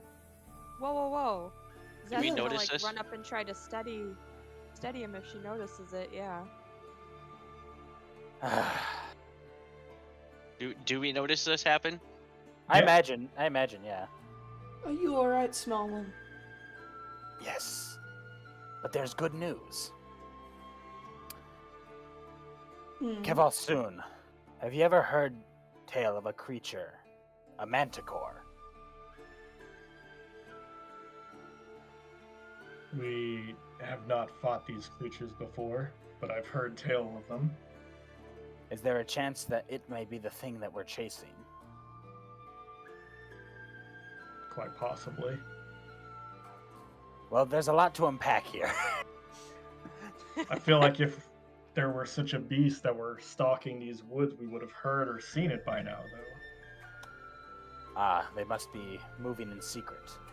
For down there is a pair of kobolds who work for the dragon Zaskarash. I'm not sure if any of you have heard of the name, but he's one of the he's the great red dragon who roams this continent. And I have a sneaking suspicion. Call it a hunch, but I feel like he's the one we're after. These kobolds serve him. These kobolds Do I recognize that name? You do. And what do I know of that name? You went to high school with him, and No. Tim, give me a history check, We run the tennis club. because he was a you're- hell of a good football player. I'm going to use my inspiration on that. go for it. Because your knowledge stems from more than just an angry, envious dragon. There we go. Alrighty, so you learned about many of the great courts of the dragons, and their number. You remember hearing about Zaskarash the Red Dread. Let me bring this up here, sorry.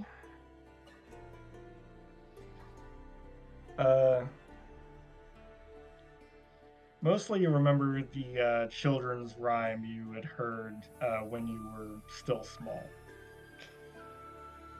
When thunder rolls across the sky and hairs stand on your head, with waking dreams that you may fry, beware that flying dread.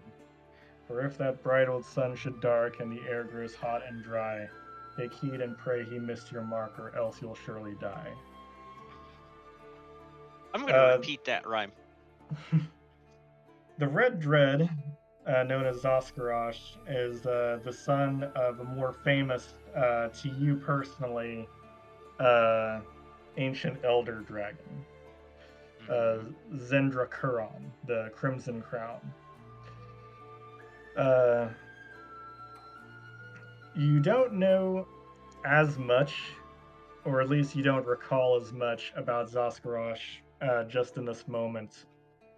But from what you remember, he was somewhat of a tyrant, like his father before him, and like most of the Red Scales.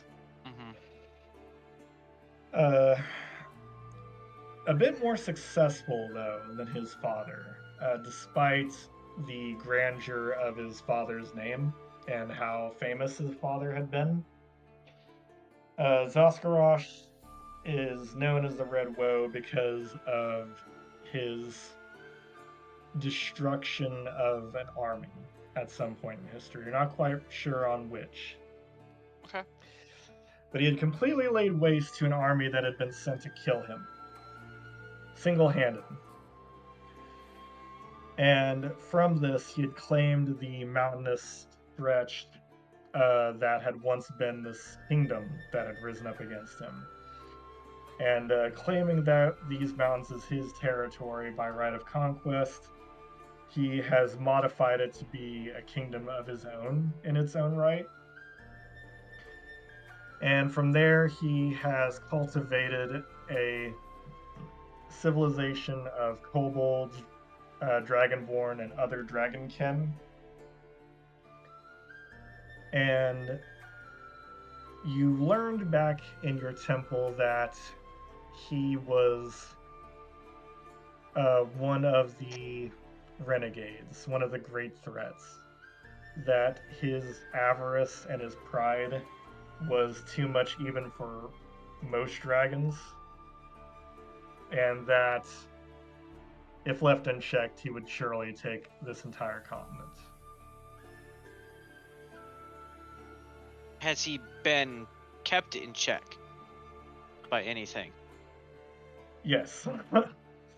Thus far, he has not had the balls to go toe-to-toe with the Imperium until recently,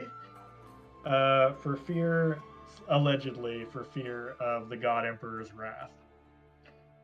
Whatever apprehensions had been keeping him still up until this point, you gather, has evaporated as he most likely was the one at the arena that day.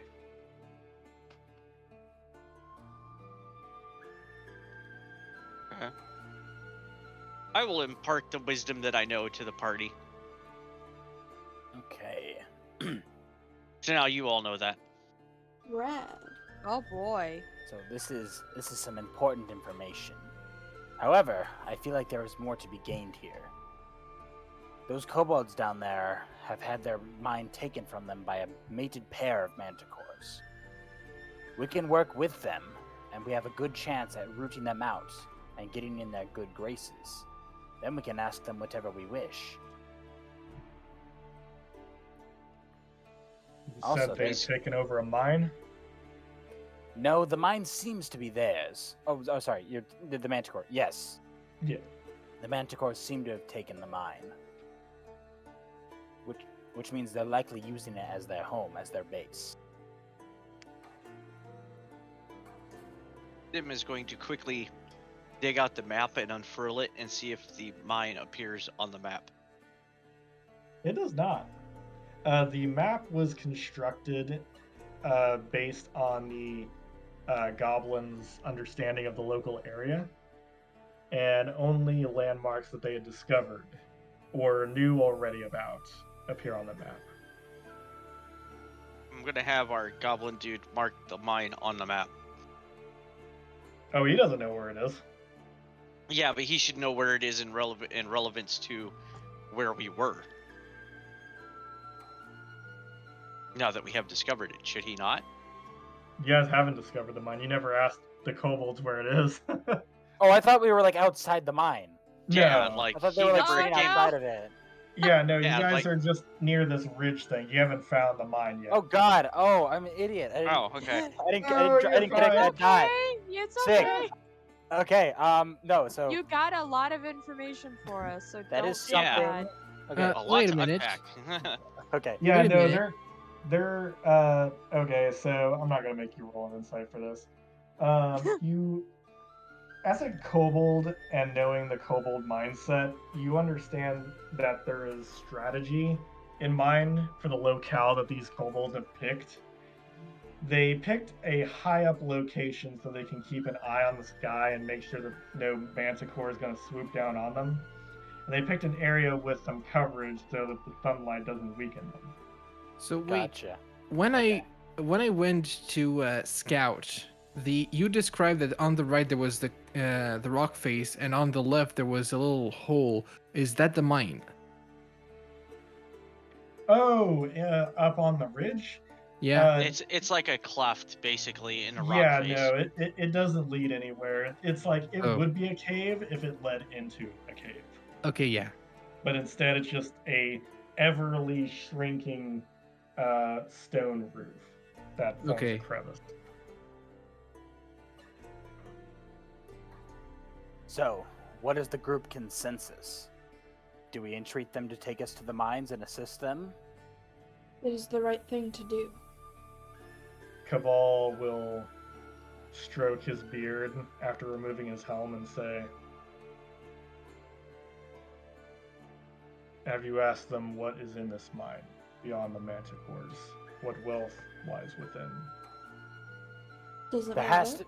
there has to be a good degree of wealth in the mine if the dragon Zaskarash would consider it worthy of his time and resources. So yes, I'd say it's a very safe guess. Ashton looks a little distraught. She looks to Kaval and says, "These creatures, these people, deserve a life free from menacing terrors of manticores. We should help them because it is the right thing to do, not because there's something in it for us." It won't necessarily change their view if we solve this problem for them.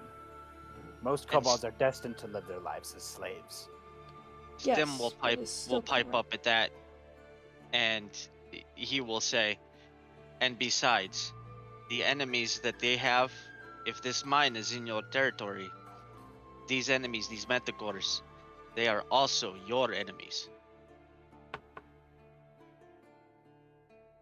Regardless, there is a resource here untapped by the shogunate.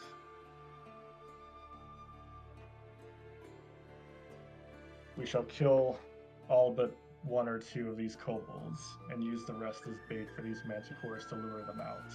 Oh, no, you don't. No. I No? must respectfully disagree. We are Ashton's making gonna the growl. executive decision to not do that. Yeah, Ash- and Stim will hiss as well. Ashton's gonna growl. Kavalsoon, you underestimate the potential for a group of kobolds in league with you. I want you to realize right now that we are in the middle of the woods and you are outnumbered. They could just as soon think that you got killed by that manticore if you do not agree to go along with us. Wait, are we intimidating him not or persuading killing. him? I don't know. Both. What do you want? What do you want us to do? Jesus. I mean, you could also logic him into saying, you know, if those 8 kobolds stay alive, that's 8 kobolds. They're gonna make for excellent miners, much better than goblins. There you go. See? They're much more useful alive than dead. That's a Free good dragon suggestion. power. Yes. They deserve to live. That's all there is to it. Murder, unsanctioned, not in self-defense, is wrong. Also, I don't think you'll find them as easy a target as you think. Look at And how if they position themselves strategically. It's the way they think. And Stim will also pipe in with, and just because it's an untapped resource in your area, does not make it yours.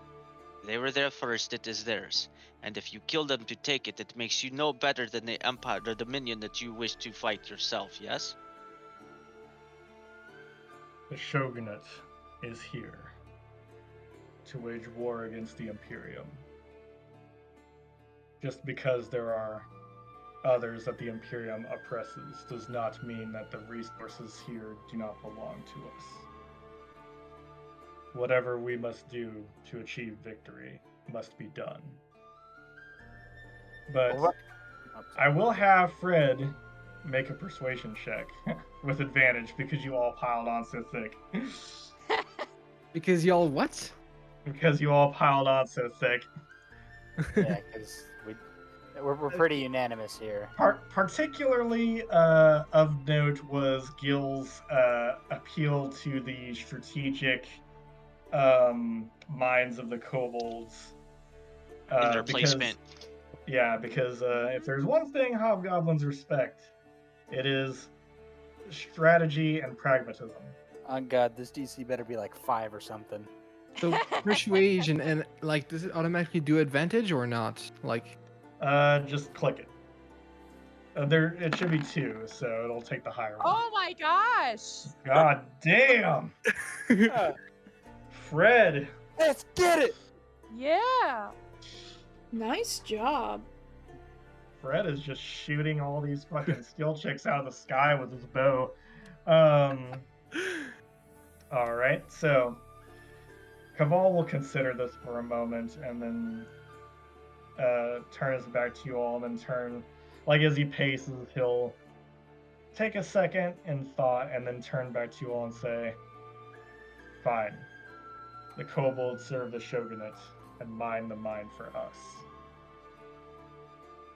Is that If they are agreeable? if they are willing to agree with that, then fine. But If if they not, do not, they will then die. you should think twice about that, my friend. We can work that out later. So, shall we introduce ourselves? The manticores? No. To everybody. No.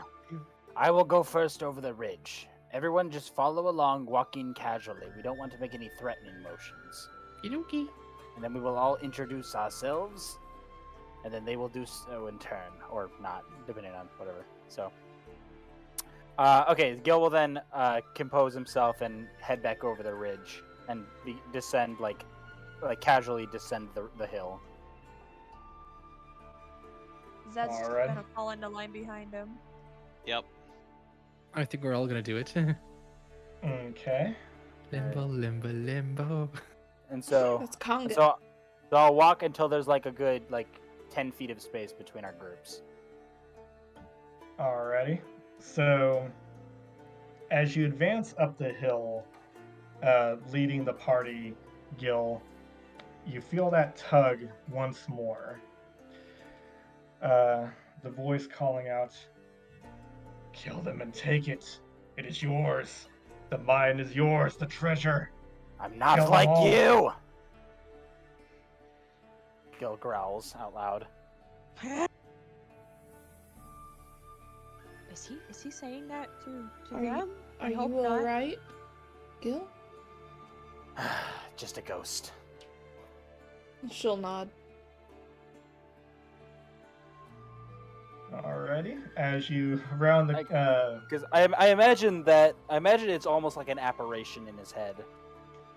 a bit, it feels like it doesn't feel quite like a voice in your head. It feels like a strange feeling with the memory of a voice calling out to you. Okay. Like you feel like you've heard these words before. Like this is a memory or a recollection rather than an urging to you. But you know you've never heard these words before. Okay, gotcha. It's just how it feels. So. Okay. Alright, so you advance up the hill. The voice has been silenced through your sharp refusal. And the kobolds will form a protective curving line around their sort of camp. And they eye you all. Their eyes immediately fall on Stim. And as you all approach, they get down onto their knees, palms down on the grass and their heads bowed low, not looking at him. And they agree in Draconic, a submissive grovel. Gil steps forward when that happens and goes, "There is no need to fear hostilities.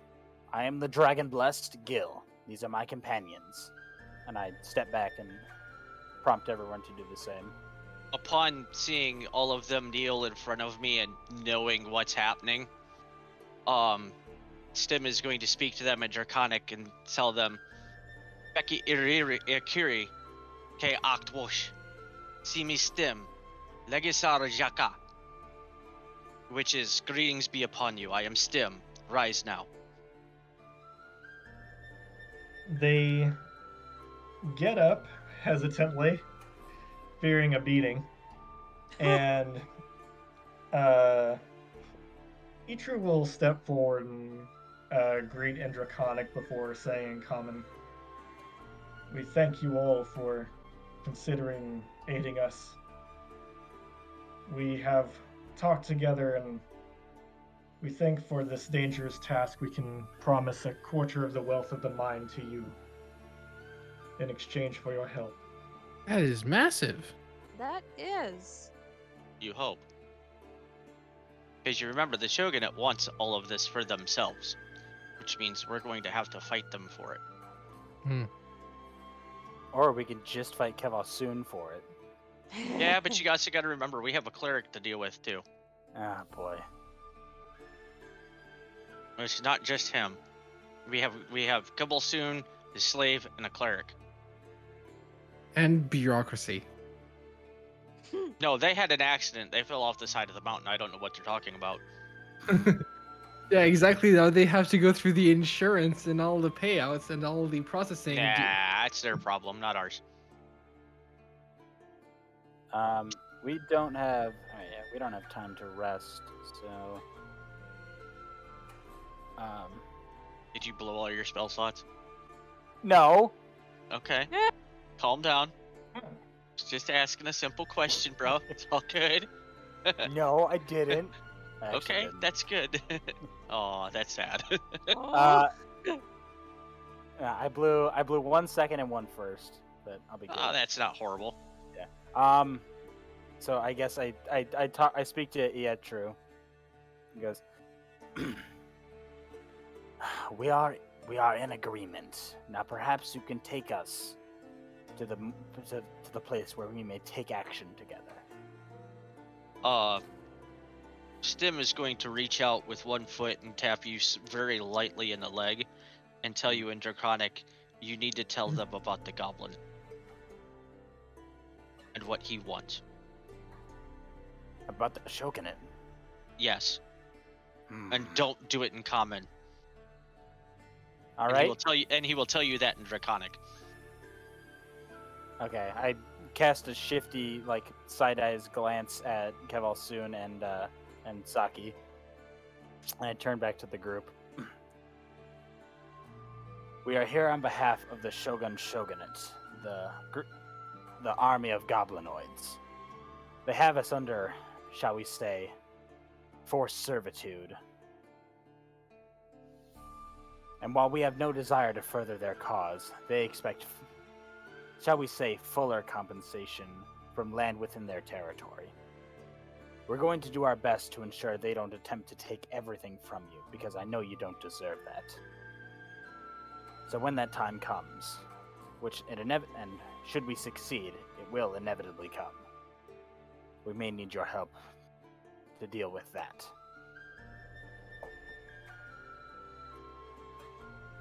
They look definitely fearful, but Itru will steel herself and nod.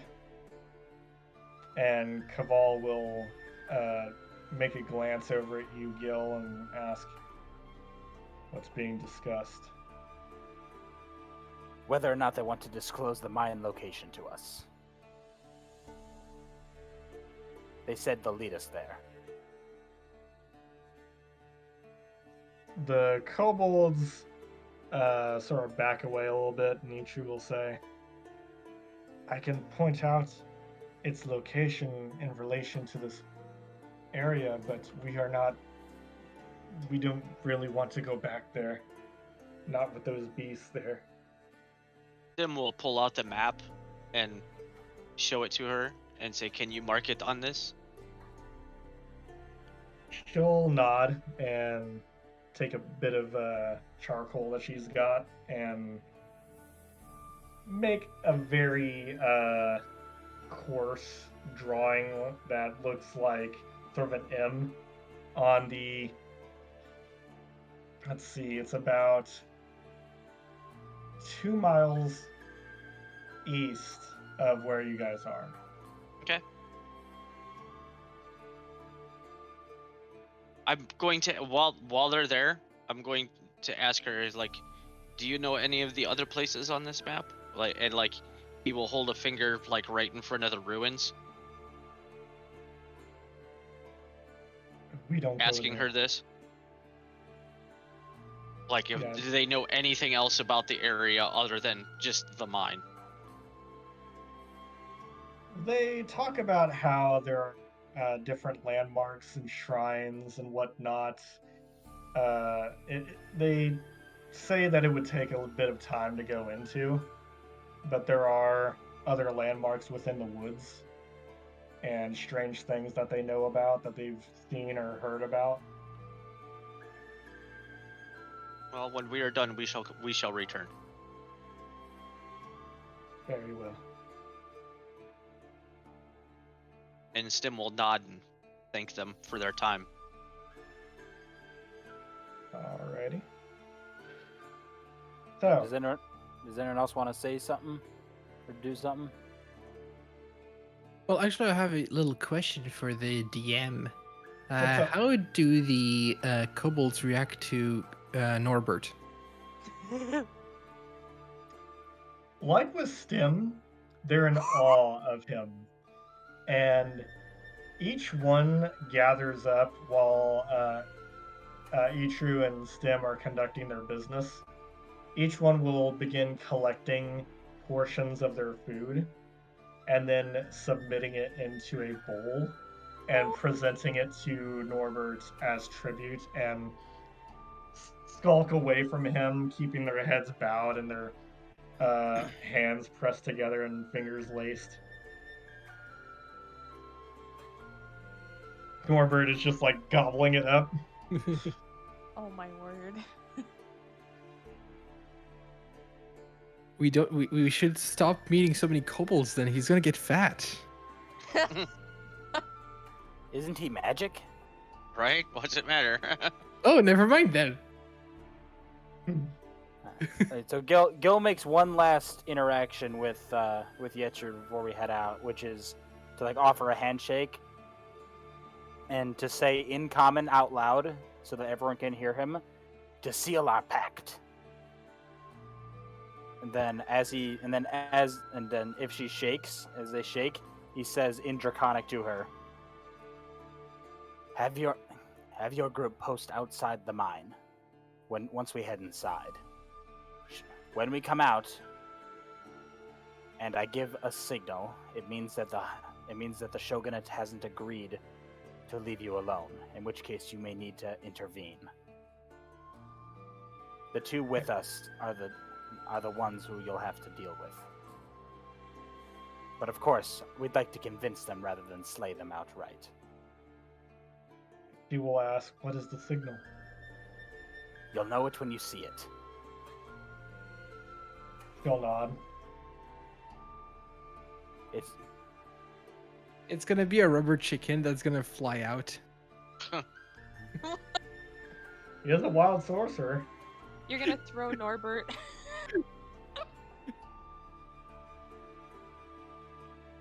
Norbert is bigger than Gil. Then Gil, yeah. We'll throw Norbert. Asheen's gonna speak up and say, I don't know what's being said, but I suggest we strike tomorrow at dawn, after we have Good time idea. to rest after our encounter with the undead earlier today. We still have the day ahead of us, Kamal will say. Short rest. Perhaps we can Sounds- head there and scout it out. Yes, Some I spell think slots are we better than need. none. I think we need to evaluate our options before we rush headlong into this. I think we Assess should. the situation. Yes, I think we should formulate a plan, rest, and strike tomorrow. Then we'll mention that this appears to only be a few miles away to the east. And that is all the more direction he will say, as of now. But he will take the map and show it to Fredericton and say, do you think you can get there from here? Hey, yeah, sure. And then he will fold the map up and stick it back in his pack and just leave it at that. What does Ashen know about manticores? Give me a survival check real quick. Survival? Or, sorry, nature. You never know. Maybe her people had to survive against manticores. Don't know. 16. Yeah. So, do you still have bless on you? I don't know, do I? I don't know how long bless Uh, lasts. Hold on one moment. Let me double check here. Wow, that was weird. Spells. Hold down the bless. Find that here.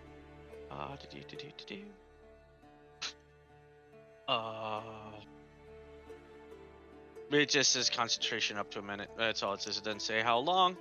Up to a minute. Okay. No, that's a component sister. Oh, the duration is concentration up to a minute. So yeah, you don't have it anymore. Sorry. Yeah. All right. So, Ashton, your tribe has encountered a manticore once before. You were very young, so you were not present, but you remember hearing tales from the hunters when they returned from slaying it. The manticore had been making trouble in you guys' region. The owlbear you guys could deal with, the manticore you could not. The owlbear could be appeased. The owlbear was insatiable, or sorry, the manticore was insatiable. You remember everyone made it back alive, but one of them was wounded by a black spike that had been drove into their leg. And from the stories that they told, it fired those black spikes from its tail. Well, what I'm specifically trying to remember is what time they attacked, if manticores are diurnal or nocturnal.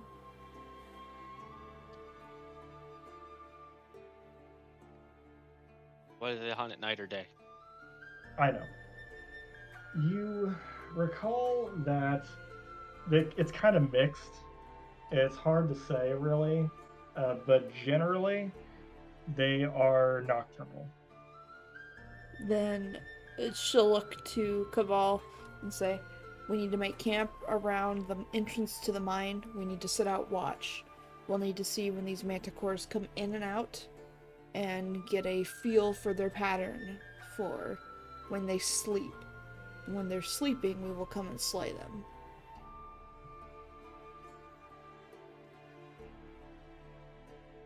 It sounds sound.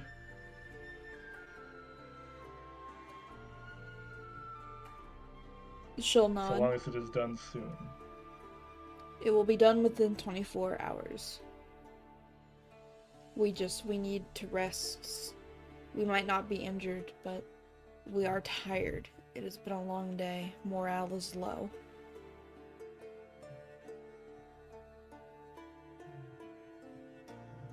Very well. And we shall rest here shortly. And then make our way to the mine. With our ranger scouting ahead first. And then he will look to the kobolds and say, we will see what is to be done. And with that, we shall end tonight's session. I just thought of something.